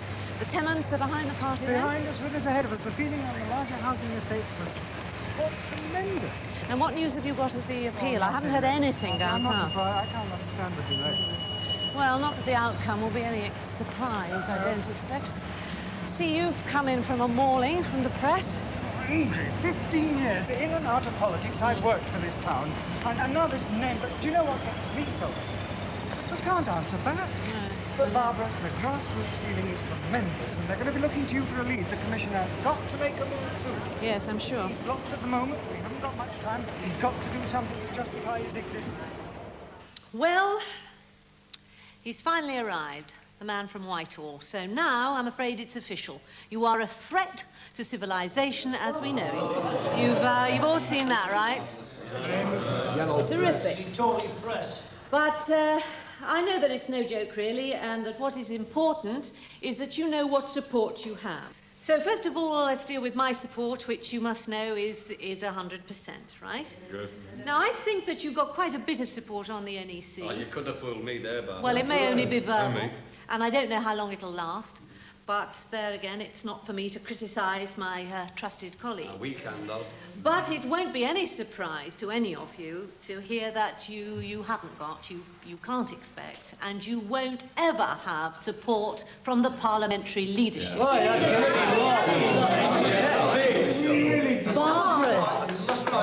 Now, that couldn't possibly be any surprise to any of you. Now, they see it as your battle, and quite frankly, you may very well be better off without them. Barbara, what we want to know is, what are you doing in the House to lobby the backbench MPs? Never mind about the leadership. Well, I'm putting a lot of questions in the House, and I talk a lot to the MPs, especially the northern group of MPs, many of whom are sponsored by your unions here. Exactly. And also, I do quite a lot of work with the press, because you have been very, very badly misrepresented. As is right? usual. And I've done quite a few television programmes, and that's how I feel I can best help you. Well, we haven't seen much evidence of it. We have an incredible grassroots support here, but my fear is how long we're going to hold on to it without some encouragement, without some leadership from upstairs. Barbara, we've seen a Labour Party which we have elected. We've seen trade union leaders which we have elected sitting by and idly watching 3 million people be put on the door. We as a council are not prepared to put up with it any further, and we've shown our muscle. We're having a go. What we want you to do is to motivate these people at the top, come out of the bloody shells and get out and do something about it.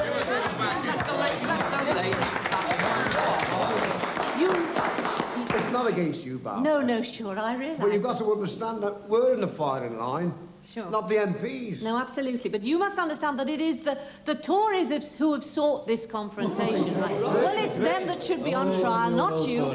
And the party should be showing you that and shouting that loud and clear. Exactly. But I mean, we should be in a town hall and we're in a club, and we're fighting for the independent political rights of Labour councillors. I know, and I appreciate that. Now, these people are with us because that's the leadership we've given. All along, we've been hard and firm. And they know that we're not going to shit the bed on them. We're standing fast. That's the idea. We could go to jail. We could have our property taken. Stop saying it. Now, what they would like to see, and what I would like to ask you, is why don't the NEC, the TUC, the Parliamentary Labour Party, get together? Well, now, what I want to ask you is, what sort of support do you expect? Walk out and get others to do the same. The NEC will not do that, I can assure you. They are not going to use industrial muscle over this, because they don't see it as their Well, with battle. respect, the problem that we have got is we've got the leadership up the top there. They're like a load of chocolate generals. And when they see fire in the bellies of the working class, they melt, they wilt, and they trickle away down, they plug all into obscurity. That's the problem we've got. Well, I think what we have to do is we have to sort out the issues here, right? Now, you have got enormous grassroots support, and that's terrific. Now, this whole thing is about support, getting together, holding together, mobilising support, but also you have got to look at the political realities. Political reality. This is there.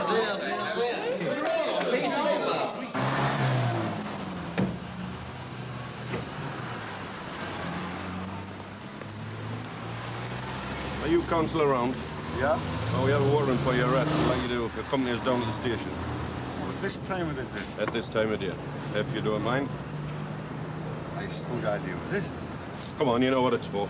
Shut shop and let we get away now. What kind of foot is it? All right.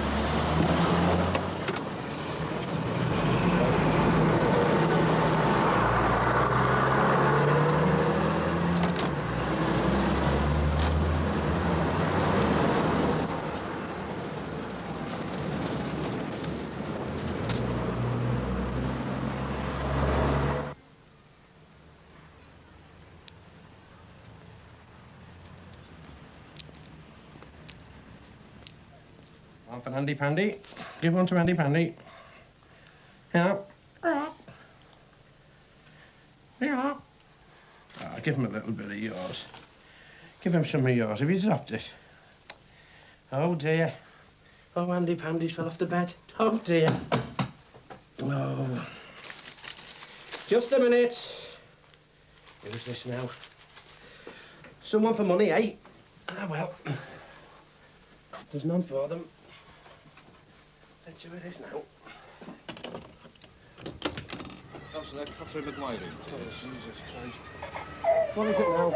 Is she in? No, she's not in. Well, do you mind if my colleague comes in and has a look? Yes, I do mind. Well, listen, we don't want to get all officious about this, and I don't want to start... Listen to her. Can't you come back? Listen, you're just upsetting Can you the just bairn. come? I'm not upsetting All the you bairn. need to You're do upsetting the is let bairn. my colleague come in, have a No. look, confirm she's not in, and then I'm away. No. Is she in? No, she's not in. Well, will you let my colleague come No, in and have a look? no. Have you got a warrant? I don't need a warrant. Listen, you're here I do all the not time. If need it's a not warrant. here, it's Anthony. If it's not Anthony, it's one of the girls. For Christ, look at the neighbours with the Well, talk of the all block. you have to do is let my colleague come in. She'll be in and out in a shot, and if she's not there, Go that's in. the end of the matter. Go in and have a look. Go Under my Go be cutting fine. out. If you're not here over one, you're here over another. Don't be fine. Get away. Don't leave that. Don't leave that. Just go upset. Look inside of you. It's coming here to the house. Listen, you've got a job to do. You've got a job to do, You've got my a lad. job, whatever. Oh, blimey, don't be moving around there. Oh, don't want to start doing things official. I don't want you to look. Listen, you're here. Last week over Anthony, you were here over the girls, and you're here now over my wife. For Christ's sake, when are you going to go to me? Listen, it's not nothing to do with me. Your wife involved herself in this, not... My wife is a counsellor, and my wife is entitled to get involved. Yes, but your wife possibly might not be entitled to what she has. Might not be. You might not be entitled to go in there without your warrant, but I've let you. Look, there's no point in sneering at the parliamentary leadership. You have to realise their position. I mean, they feel that they are accountable to an electorate who expect them to uphold and respect the law. And if they don't like the law, then to change it. Now, that is the parliamentary process. And if we don't like it, then we shouldn't be in Parliament in the first place. Well, Barbara, you are now just doing exactly what you've accused the Tories of. You are turning this into a law and order issue. This is not a law and order issue. We are here fighting cuts. It didn't start under the Tory government. It actually started under the Labour government years before that. Now, what we are faced with now is a recession which is showing up, once again, the real inequality in the society. That is all that is happening. Now, people here, we talk about going back to the 1930s, but we're not going back to the 1930s. We're actually being pushed forward to something quite different. We're being pushed forward to a time when we have to come to terms and accept that a whole class, a whole working class, is made redundant. Now, when that economic reality is faced, there are only two things that can happen. Either we have a real social change, a real move towards equality, or we get governments becoming more authoritarian, more repressive, and telling us how we shall be governed. These are the two choices. We're in the middle of it now, and we either face up to one or the other. You're talking about law and order. I mean, this dictatorial government, they were only in office 12 months, and they make a new law right away. The Local Government and Land Act. This is the one that's been used to bludgeon us into the present position. Where arbitrarily they can say 30 million block land lost because we were helping the needy and looking after those less able to look after themselves. Listen, girl, those people up there have effectively got the heel on the neck of local government. It's the only place that a working class still That's survives. right. Right, Tony. That's right. Now, look, they've took our jobs away. They're paying us not to work. And now they're putting us in a box, they're closing the lid, and the boys in blue are happily sitting on top of it. Shambles. But just a minute, let's get one thing straight. I am not criticising your actions. Emotionally, I'm absolutely with you every step of the way. I really admire the way you've put conscience and principle before the law. Oh, Barbara, 10 years ago it was a Tory Home Secretary who said moral obligations are more important than legal considerations. But they still bloody well clobbered the Clay Cross 11, and to add insult to injury, they let Tameside off the hook using the same argument. Yes, yes, exactly, but this is my point. We don't want what happened in Clay Cross happening here. Now, I could have come up here with a lot of encouragement for you, which then couldn't be followed through. Now, what's the point of that? Barbara, you'll never be able to fight alongside us because you don't have to scrape a living every day of the week the way we do on St Mary's Estate. Well, you're right there, Carol. OK, we are, if if you like, two separate groups. You're right, and we're a million miles apart. You've got to All right, as far as you're concerned, we're a million miles apart. But believe me, we are working for the same ends, right? And we're each using the only methods that we feel individually are right, OK? You do it your way, I will definitely try and do it my way. Barbara, you sit down with the right wing. Some of it's going to rub off. Right, exactly right. Excuse me. What is it, I'm sorry about breaking the window. Bobby's been arrested. The police are swarming all over the city.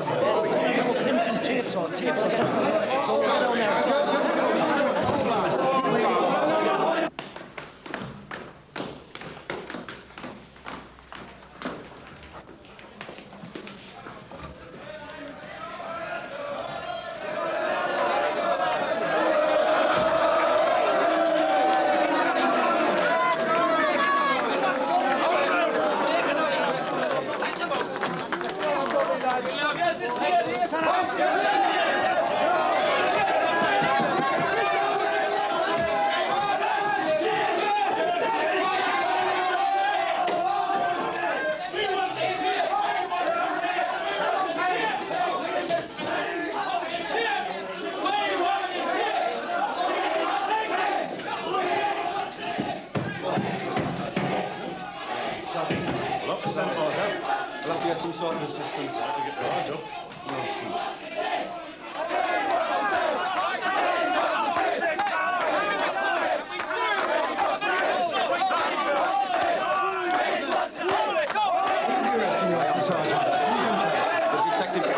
This is a very bad business. You've got yourself into a very tricky and serious situation.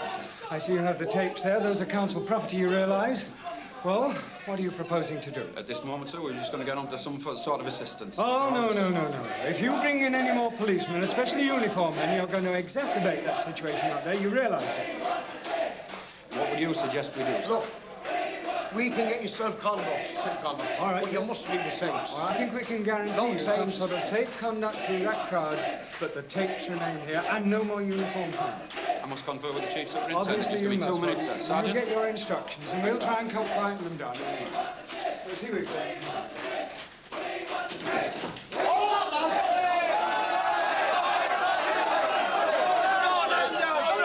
Let him speak. Now, there's nothing we can do with Alan and Bobby, but our solicitor will be right up to the cop shop after we come out here. Our instructions were to get those tapes, sir, but in my opinion at the moment it would be rather disastrous to do so. We've got rather an angry crowd outside. OK, lad, you're there. Do your best, but come and see me when you get back. OK, sir, thank you. Yes, leave the tapes. Well, Sergeant, what's the score? Right, all lads, leave the tapes. Leave the tapes. Now, give us a minute to try and cool them down, and we'll get you through. OK. All right. All right. Yeah. We want the tapes! We want the tapes! We want the tapes! Your solidarity and support has won us a battle. The tapes stay and the cops go. Yes! Now, we've given them our word. We'll let them through safely. We keep our word. Fair's fair. No violence, fellas. No violence.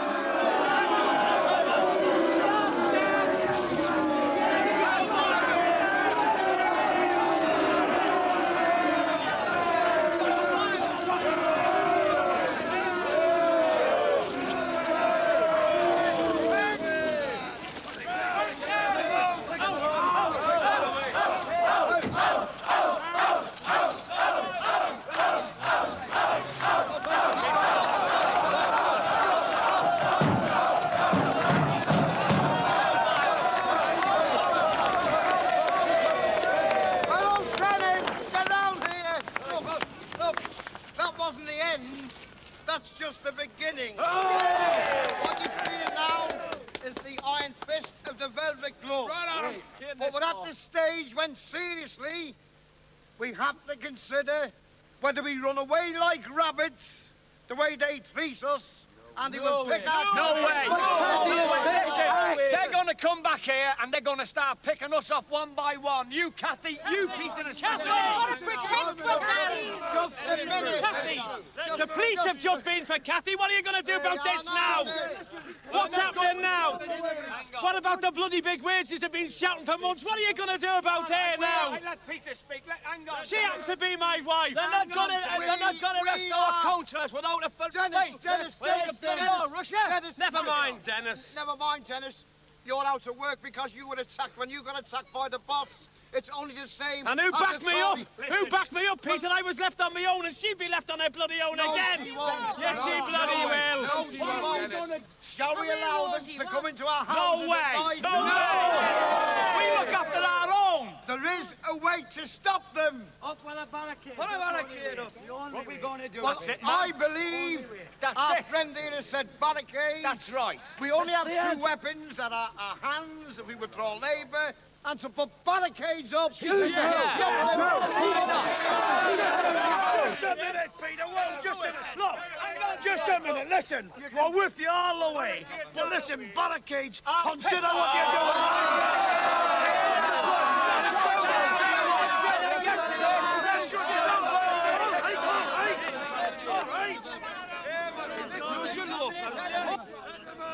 No, listen. We were democratic. Let them have a say. We've come this far using the law. Let's go. Don't break it now. Using their law. Their law, not ours. Okay, I can see I'm wasting my time. But we're not. We're defending ourselves. I'm putting a resolution out there. You Go can vote again. ahead, Arthur. Let's get this Hold on. I will move a resolution. I'll word it Right, this Peter. way. It mightn't be grammatically perfect. Take notice. We, the people of Team Valley, erect a barricade to prevent our premises being intruded upon. Right. All right, let's get organised. All those in favour of the resolution? Yeah! Anyone against? Peter, Frank, hey, hang on a minute. If we are going to erect barricades, there's all that scaffolding at the end of Wood Street there. We can use that. Make a good job of it. We need some good men. We need Dennis. Dennis, hang on. Dennis. How are you, Dennis? Be Come with on, me. Dennis. We've known each other a long time. You're a good scaffolder. Are you with us? We need you. Just help us. We need you. Come on, Dan. Now, come on. Come on, sunshine. Come on, Dan. How are you, Dennis? How are you? All right, boys. Frank, Anyone I've got been the old through this bangers? before. I've been in this position Dennis, before. just help us. Who's going to shit out and leave it on it all? Nobody. She's with us. Nobody, Dennis. You're going all the way this time. We're going all the way. All the way. Stick where we're Dennis. No problem. Come on. Anthony, go and get my spanners.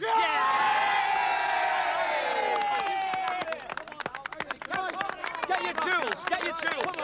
Come on. All right.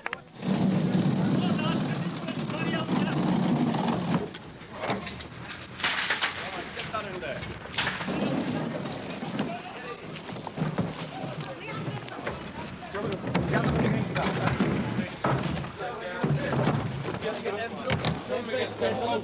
Right against there, lad. You're doing fine. Yeah. I mean, right up front there. Watch the wall, watch the wall.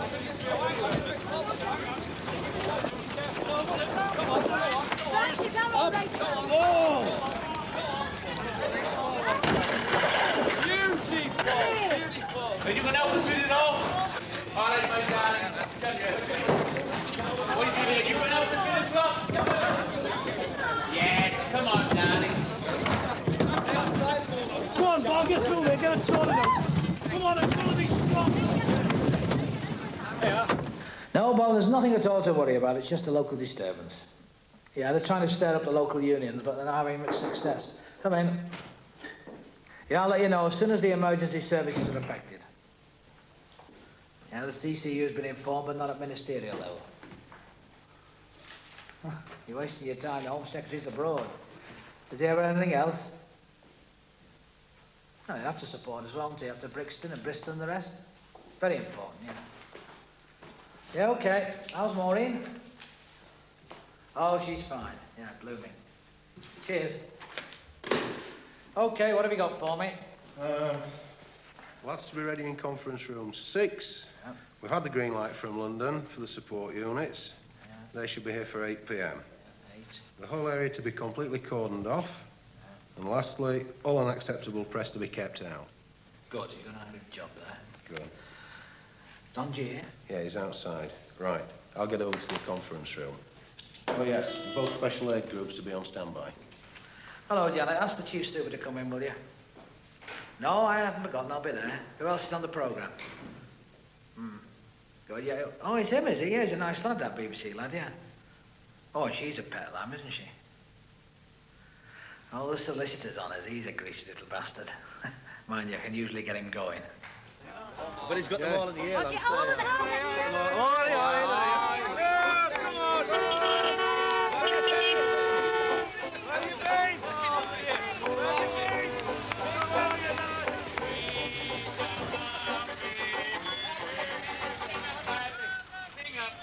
What the bloody hell's that, Bragg? That wouldn't keep the red man out. Never mind, I brought a song for the commissioner. Come and hear the new tune, Come on, Commissioner, won't you go home? You've been away too long. What's your back? We won't pay the rent. I know you've done me wrong. Remember the rainy evening, I turned you out with nothing but a mind to go.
Now, Don, you've got a right little nest of vipers down your road, haven't you? Well, I did warn you, sir, that feelings were very high on the estate. I think you've been a bit heavy-handed. Well, it's not a race riot, is it? Isn't it? They're not the same race as me, son. There'll be no no-go areas round here. Those people are breaking the law and I'm not allowing it. Well, I think they're very sincere people. They feel they've got a grievance. Yeah, and as such, that makes them easy meat for extremists, doesn't it? They love a confrontation, that lot. Now, I'm going to stop this thing before it gets started. I'll see you back at the briefing. Yes, sir.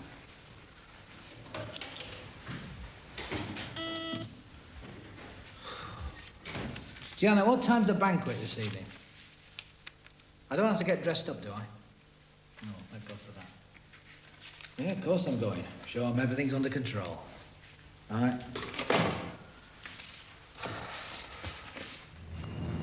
What do you lads think you're going to do in the future then? I mean, you know, how do you see yourself? Well, we gone back on the tool, on another job scheme. I wouldn't done another one. Any of you caught in like now? Oh, me. You're caught in Oh, big I see. Yeah. So when are you going to get married, do you think? When I get a good job. About a fortnight before the baby's born. But the young fella next door to us, he's only 17, just got a job as a trainee postman. Oh, it's a cracker. I said to his mother, I said, does he like the job? She said, the money's terrible, but it saves him from walking the streets. Piss off. Sorry. Sorry about that. Too much. You know what makes me really angry just now, Peter, is that we're not just seeing the kids having their jobs taken away from them, or the opportunities taken away from them, or the choices taken away. We're actually seeing the language be taken away from them, the language that you've used to move forward. Words like socialism, like comrades, like love, like care, like solidarity, collectivism. These are now being treated as dirty words. These have been devalued. Words that had real weapon and power to cut through and give us a lead forward have actually now been slandered and abused so much over the last 20 years that the kids don't even have that energy and opportunity to cut through it. Yeah, but the evangelism disappeared. You know when the top trade union leaders get the jobs, 12,000 a year, Yeah. the evangelism goes out. Yeah. The evangelism now in the grassroots, with the Michaels and the kids. Watch the paintwork in the cantina there, Steve. Lovely. Got it. On your bike, Tony. I'll see you in a wee while. Okay. All right, Des, having a bit of a break. Just having a bit of a break, Tom. Okay, I'll see you later. The councillors are claiming that this shows the kind of support they've got, and as yet we've been able to get no comments from the police themselves. And with that, I hand you back to the studio. Well, that was the situation an hour ago. We'll obviously bring you up to date if there are any further developments during the course of the programme. Meanwhile, we're joined in the studio by some of the main protagonists in this controversy.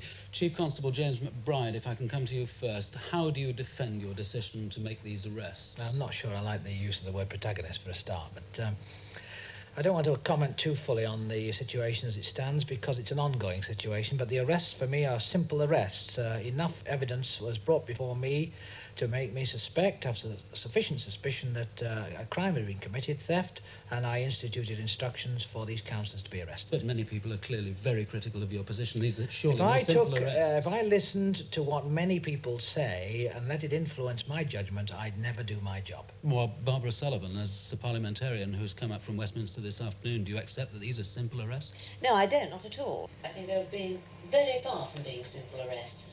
I mean, the police would have us believe that they're impartial, and that's absolute rubbish. I mean, why is it that it's always the activities of the left that are considered subversive? Time 3. Well, that is rubbish. Now, I'm afraid it's not. Now, the police are not interested in protecting the liberty of the individual. I'm afraid in the final analysis, the police are always authoritarian. Yes, we are authoritarian. 75% of the time that we face the public, come into contact with the public, we're in an abrasive situation. Nobody likes to be faced with the possibility that they're breaking the law. Tony Philbin. Yeah? Teacher at a local school. You're getting mixed up with things you shouldn't. Friendly warning. Stick to teaching, okay? Stick to teaching. Anyway.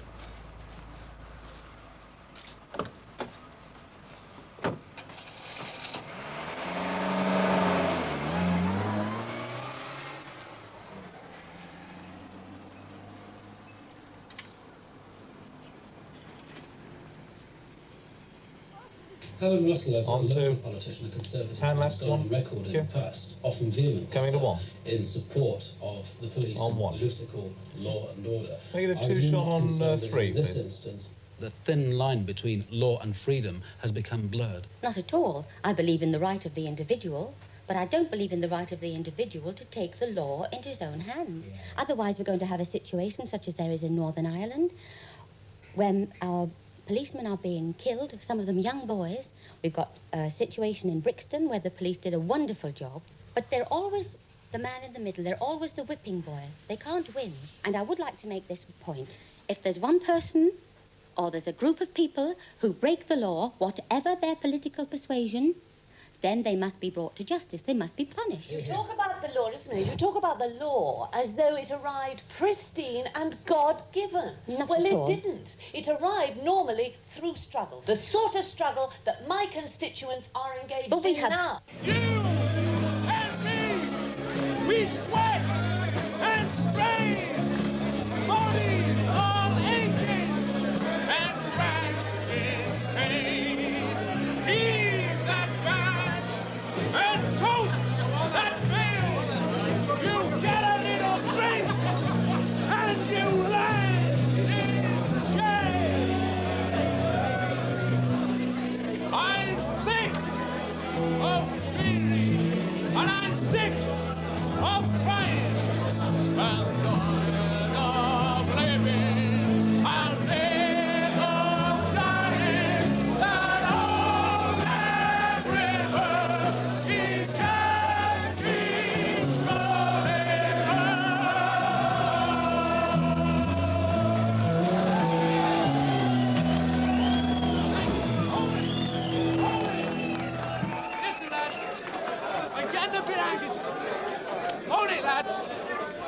Quiet down, lads. We've got Kathy here. We've got one of the councillors here that wants to say a few words to you. So let's have a bit of order and have a bit of fuss so we can get Kathy to say what she's got to say.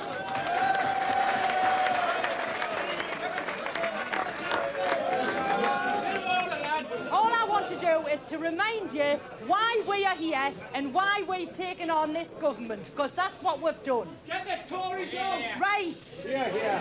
Because, listen, they're making us out to be extremists. We are not extremists. That's the propaganda that they are giving you. We're just ordinary people. All we want is decent houses to live in. We want decent schools for our bairns. We want... Right? Well, that's what we're fighting for, son. We're fighting for decent hospitals and all. And we're fighting for our old folk. Because we want... I've realised today, and I'm sure a lot of you people have realised as well, that it's no good just walking around with placards and protesting. Because what we've got to do is take a stand against this government before they grind we into the ground. Listen, they think because they were elected that they're God Almighty, but they're not. They are our servants. We are not their servants, right?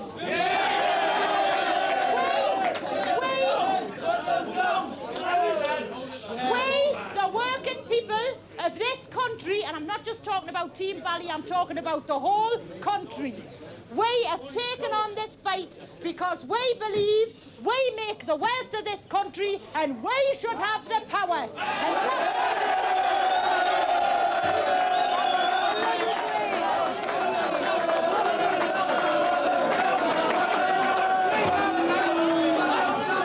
I've got a moral responsibility to these people. Which you have discharged. I mean, you've been part of their pack. You stood with them to be surcharged, you gave them your advice, and they rejected it. You know, you can't be too happy about it. You egged them on and then drew back. Oh, I don't know. It's a real dilemma. I mean, I've got responsibility, but no power. McBride's got power, no responsibility. You and the other councillors, you've got both power and responsibility. Oh, this will be a godsend for the PLP. I suppose they'll already be drafting a statement for the press, disassociating themselves from violence. No doubt. Bye-bye, Arthur. You keep me informed. Okay. Hi. Number 9. Number 9. Thank you.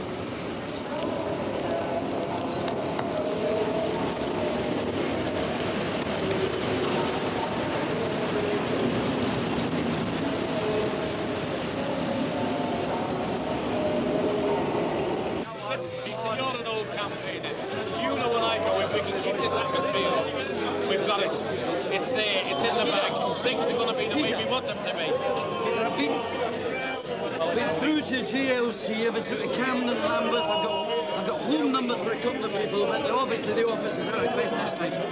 I've got Barnsley Miners, Scargill's obviously extra X3, so you're going to have to give me a number for that. Sheffield, well, there's a number there, I don't know. Lothian, Eddie Mackenzie's there. I've got a home number I can get there. Liverpool, the same again. So the only problem is due to the fact of what happened today. Every time I pick up the phone, it sounds like Woody Woodpecker's on there. So can you give me some 10 p's amusement? If I can help, yeah, okay. I think I've got a couple of them, yeah. That's lovely. That's right. These two will do this. Yeah. There you go. Nice. I'll have a go. What's happening, Peter? Tony left us after talking at the barricade there. Gets on his bike, over the bridge, busies in, bang, bang, bang, harassment and intimidation. Jesus Christ. Listen, lads, look, I could see this coming, you know. I mean, I didn't want the barricades to go up in the first place. Now I'm getting pressure from the union, I'm getting it from the wife.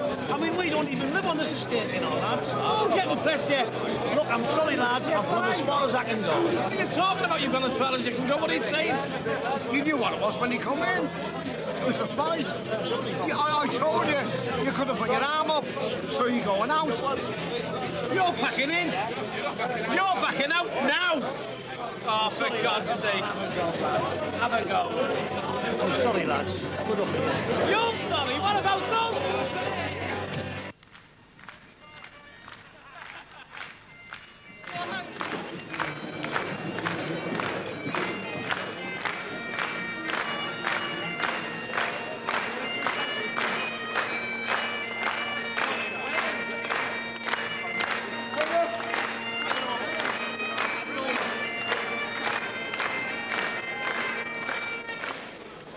Good evening, my lords and ladies. This evening we welcome the President of the Association of the Chief Police Officers as our Baron, and we welcome you, my Lord Baron, you, my Lady Baroness, and my noble guests to Scarborough Castle.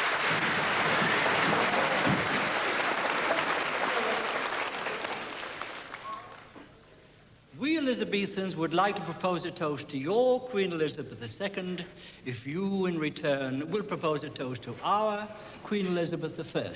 My lords and ladies, the two Queens Elizabeth. The Queen!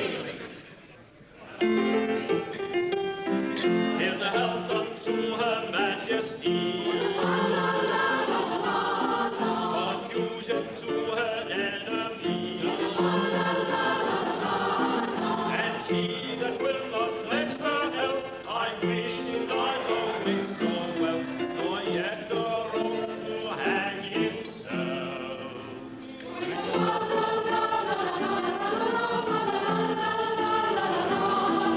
I see my role as representing the vast majority of people who want to live in a law-abiding, peaceful society. Mr. McBride, you claim you uphold the law and the will of Parliament, and yet there have been occasions when senior policemen have gone behind Parliament's back. They have taken, without Parliament's authority, they have taken sensitive details about people's political affiliations and activities and put them on the police national computer.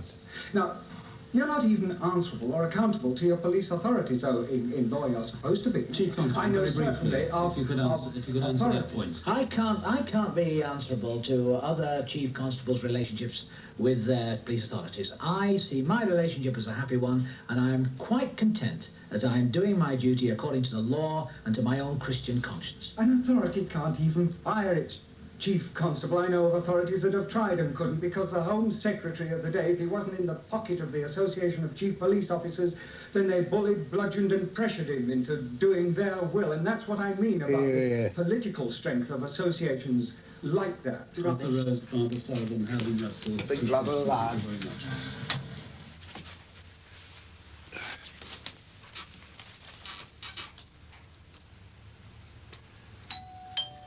Right.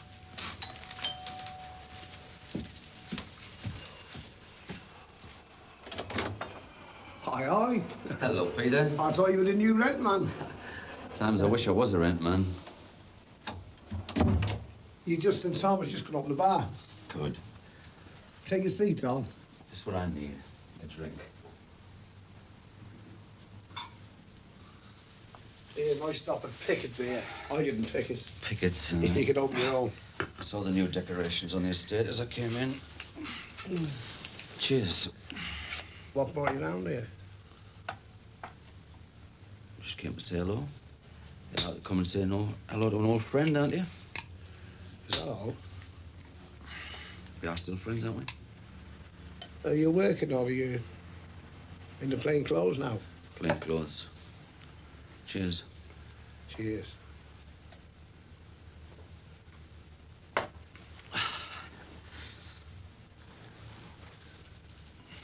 are you doing with this? Well, it's not a bomb. Incidentally, it's warned us when you fellas are coming. You know what you're doing, do you? Well, I've had no sparks come out my bum so far. That one goes on there. Like that. Aye. Well, keep it out of the way there. I think that should wake the neighbours for us. Cheers. Cheers. I think I'll leave now for now. All I've got to do is set it up and put the battery over by the window. I'm in business. You're right then, are you, Peter? I'm as well as I'll ever be. Are you uneasy?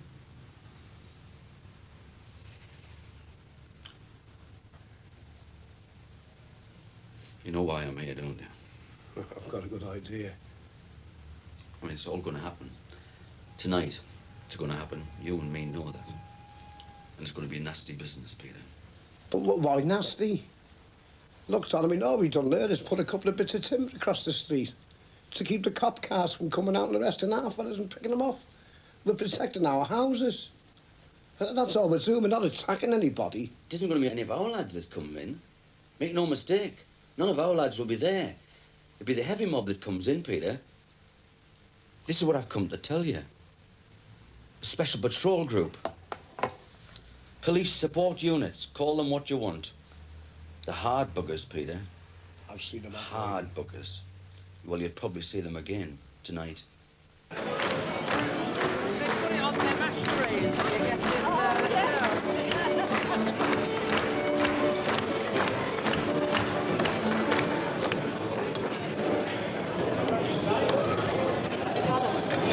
How do we eat these then? With your dagger. Good person.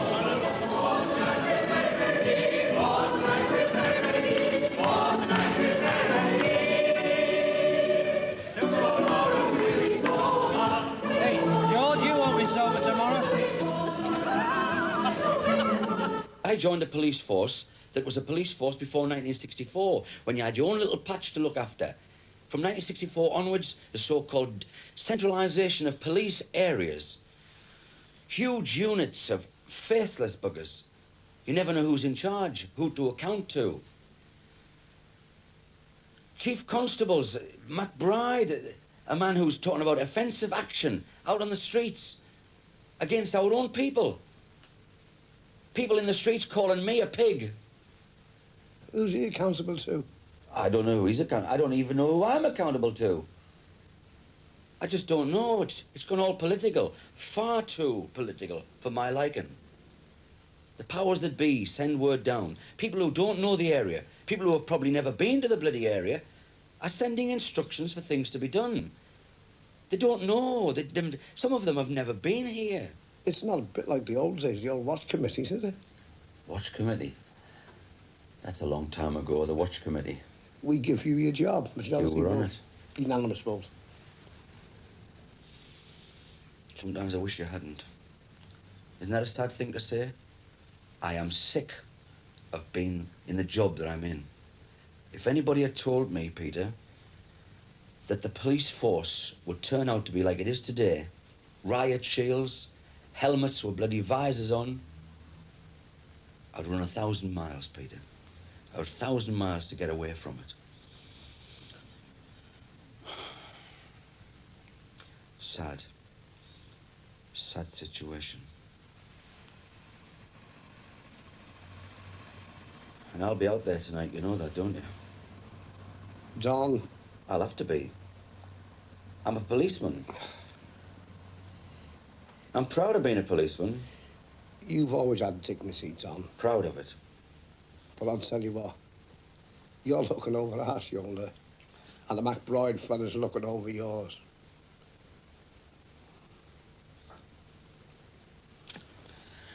I just had to come and tell you, that's all, Peter. You know that, don't you? Well, I'll just say that you have my respect. I mean, we work together. And I've got dignity. I'll tell you what, Don. I mean, just coming in and having a can of beer, it doesn't give you absolution. Ta-ra, Peter. See you then.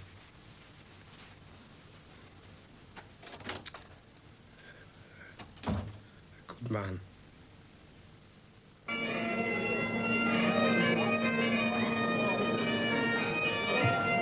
We've seen the time. It's time we were off. We're going to make a move now. We're going to be in trouble. Mr. McBride. Oh, amazing. No, you stay right now. It's going to work.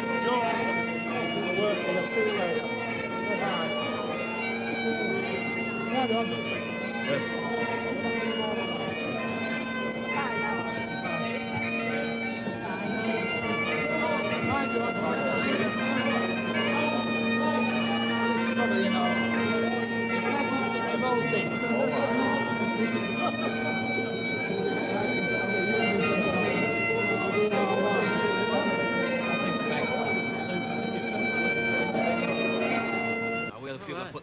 Right, we can change it through the ballot box. That's right. You know, the old story, we've never gained anything as a matter of right. Everything that we've got no one gives you is because we fought for it. Your father, your grandfather, and people before him. Hundreds, generations of working class have fought for what you've got now. That's what it's all about, isn't it? That's what it's all about. My bairns, everybody's bairns. They're going to have a future then. If we've got anything to do about it, they are.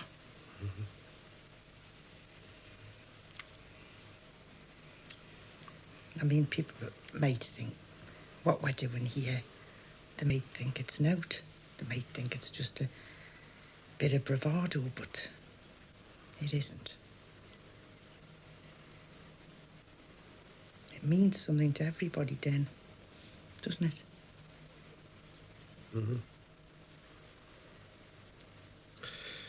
I think they should be... The lads and the girls involved should be prepared for the slagging, because we're going to get some terrible slagging in the press and on the radio reports. I mean, it's started already, hasn't it? I mean, you know, people outside now are talking about there's money coming from bloody Moscow and funds from this party and that party. But you're going to have to put up with all that. But as long as they know what they're in for and they don't let it affect them, it can be a tremendous battle. It can be a tremendous victory, this. Christ knows what's going to happen in the morning, mate. You got your boxing gloves ready? You know, we were talking about struggle and that. It reminds me, this is a true story in Liverpool years ago. And the lads worked in, it was an ironworks or a foundry, or call it what you will. And the lads had been out on strike for about 8 weeks. And there was 2 fellas walking to work to go on picket duty. And the boss of the factory where they were on strike, he was sitting outside in his Rolls Royce with a great big cigar and gold rings on his fingers and his bowler. John Bull. And the little fella had no arse in his kecks and smoking a little rolled-up Woodbine like that. His flat cap. And he knocked on the window of the boss's car and the boss said, "What do you want?" He said, "We've got you on your knees, you bastard."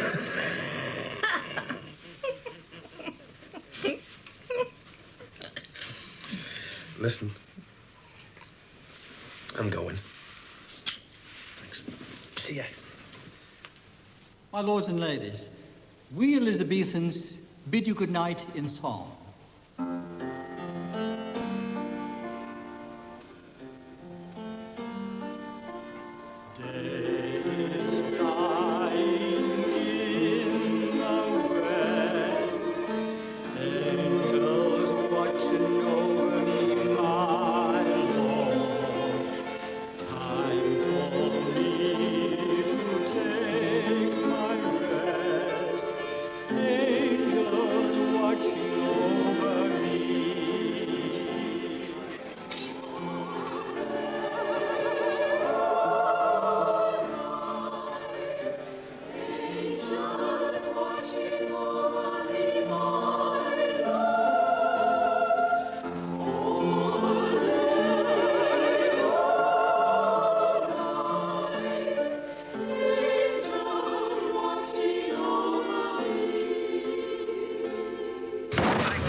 SPG off first, so we can get them into position. Once we've got them into position, as we agreed in the previous plan, we can start with groups 1, 2 and 3 here, converging on the bottom of Spur Street. Sergeant, will you move your men out, hold the please? attention of the people at the barrier, using loud hailers and as much direction as we can get there to hold their attention. Once that's started,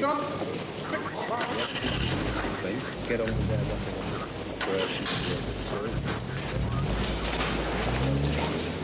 It's got to be fast, we don't want any martyrs. Yeah. We've got the rest of it sealed up here at Gasworks Road and at Wellington Road here, so the whole thing is completely sealed up. OK?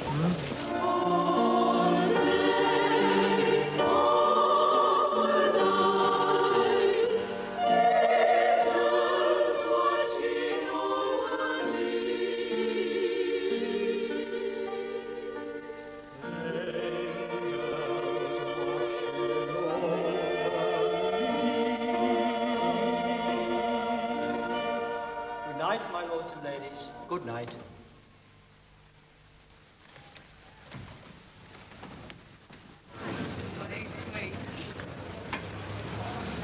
What I'm We can get frightened there. of is if they do come, and I personally think they will, and they get us into a corner, what's going to happen?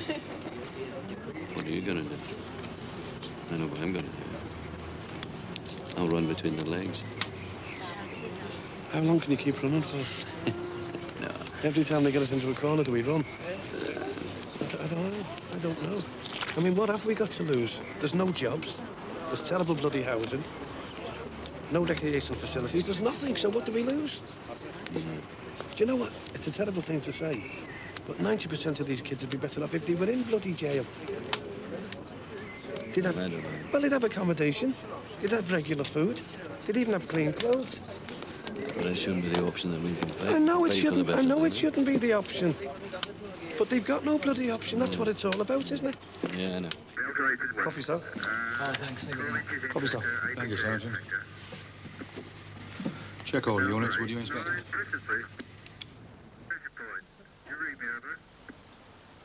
I think they're going to take them down, and as far as I'm concerned, I'll be glad when they come down. I think so. Well, it restricts us.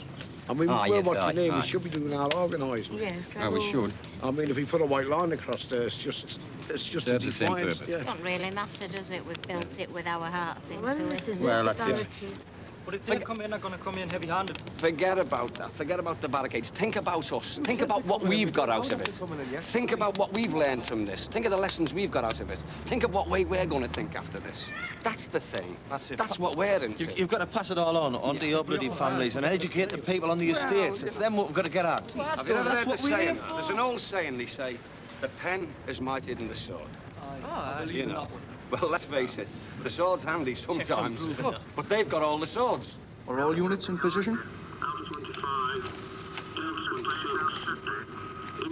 All units in position, sir. That's it, sir. Right, tell them to move in. All units, move in. And good luck, David, eh?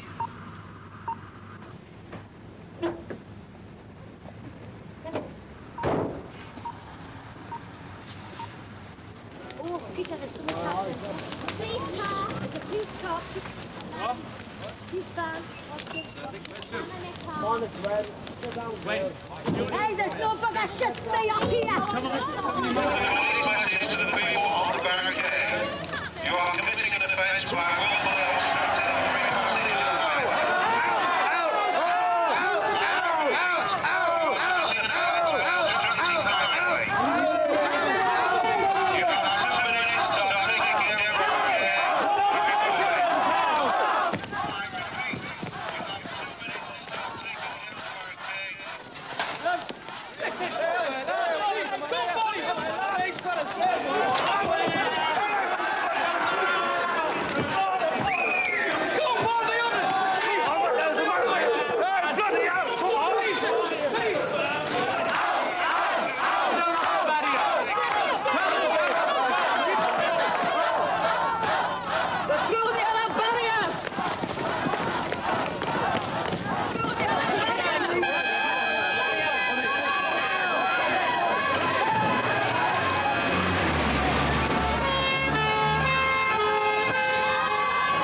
Get off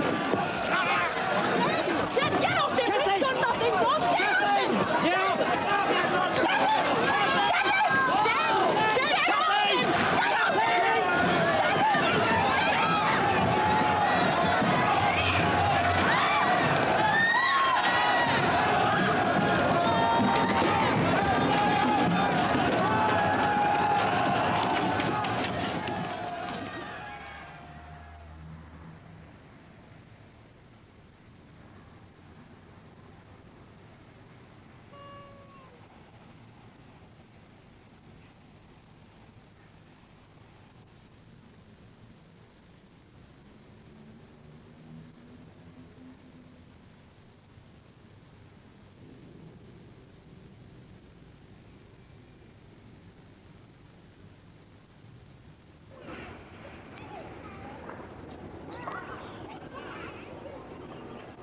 OK, ladies, we're recording now. Can we start?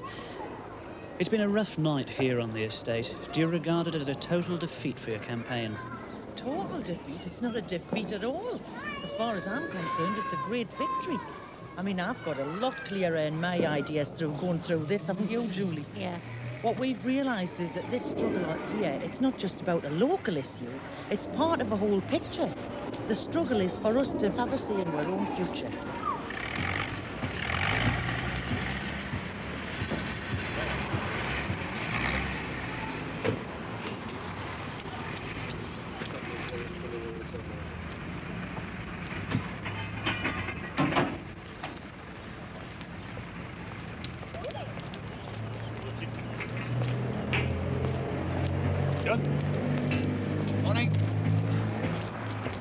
Morning, sir. Everything settling down? Are you happy? Well, I always believed the policing was acting for the people, not against them, sir. 30 years out the bloody window. How do you feel about the way that things have turned out? Well, you know, I've like Kathy says, I've learned an awful lot from this. Before I got involved in this, I was just an ordinary housewife talking about kids and lines and nappies and washing and things we had to do. But now I've learned such a lot because I look on the world now and I look at other people's problems and I know that we've had our problems and I understand theirs more. The thing is, I mean, what do you get? You get mums and dads and grannies and granddads. They always did what they were told. We've been taught to do as our grandparents and our parents did. If we did that, what would our kids do? They'd just do exactly what we did. So we've made a stand so that our kids can ask why. They can ask questions when they're older and they're the community. They can ask questions. That's what it's all about. Chief Constable, would you care to comment on last night? Well, as usual, we find ourselves as the men in the middle, and I think under very trying circumstances, we acquitted ourselves well. There's been some criticism that your methods were a little heavy-handed under the circumstances. Yes, well, this was an area where the rule of law and peace had to be re-established, and I think it was done, and I think any fair-minded person would be happy with that. Do you see this as being The only way that we are going to solve the deterioration of our situation is through social change, not by the imposition of the baton and the riot shield. Not that. So what happens next? Well, we take the struggle on. We've just lit a beacon here. This is the beginning, not the end.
That play will be discussed in Ludovic Kennedy's programme Did You See on BBC Two at 7:25 on Saturday evening.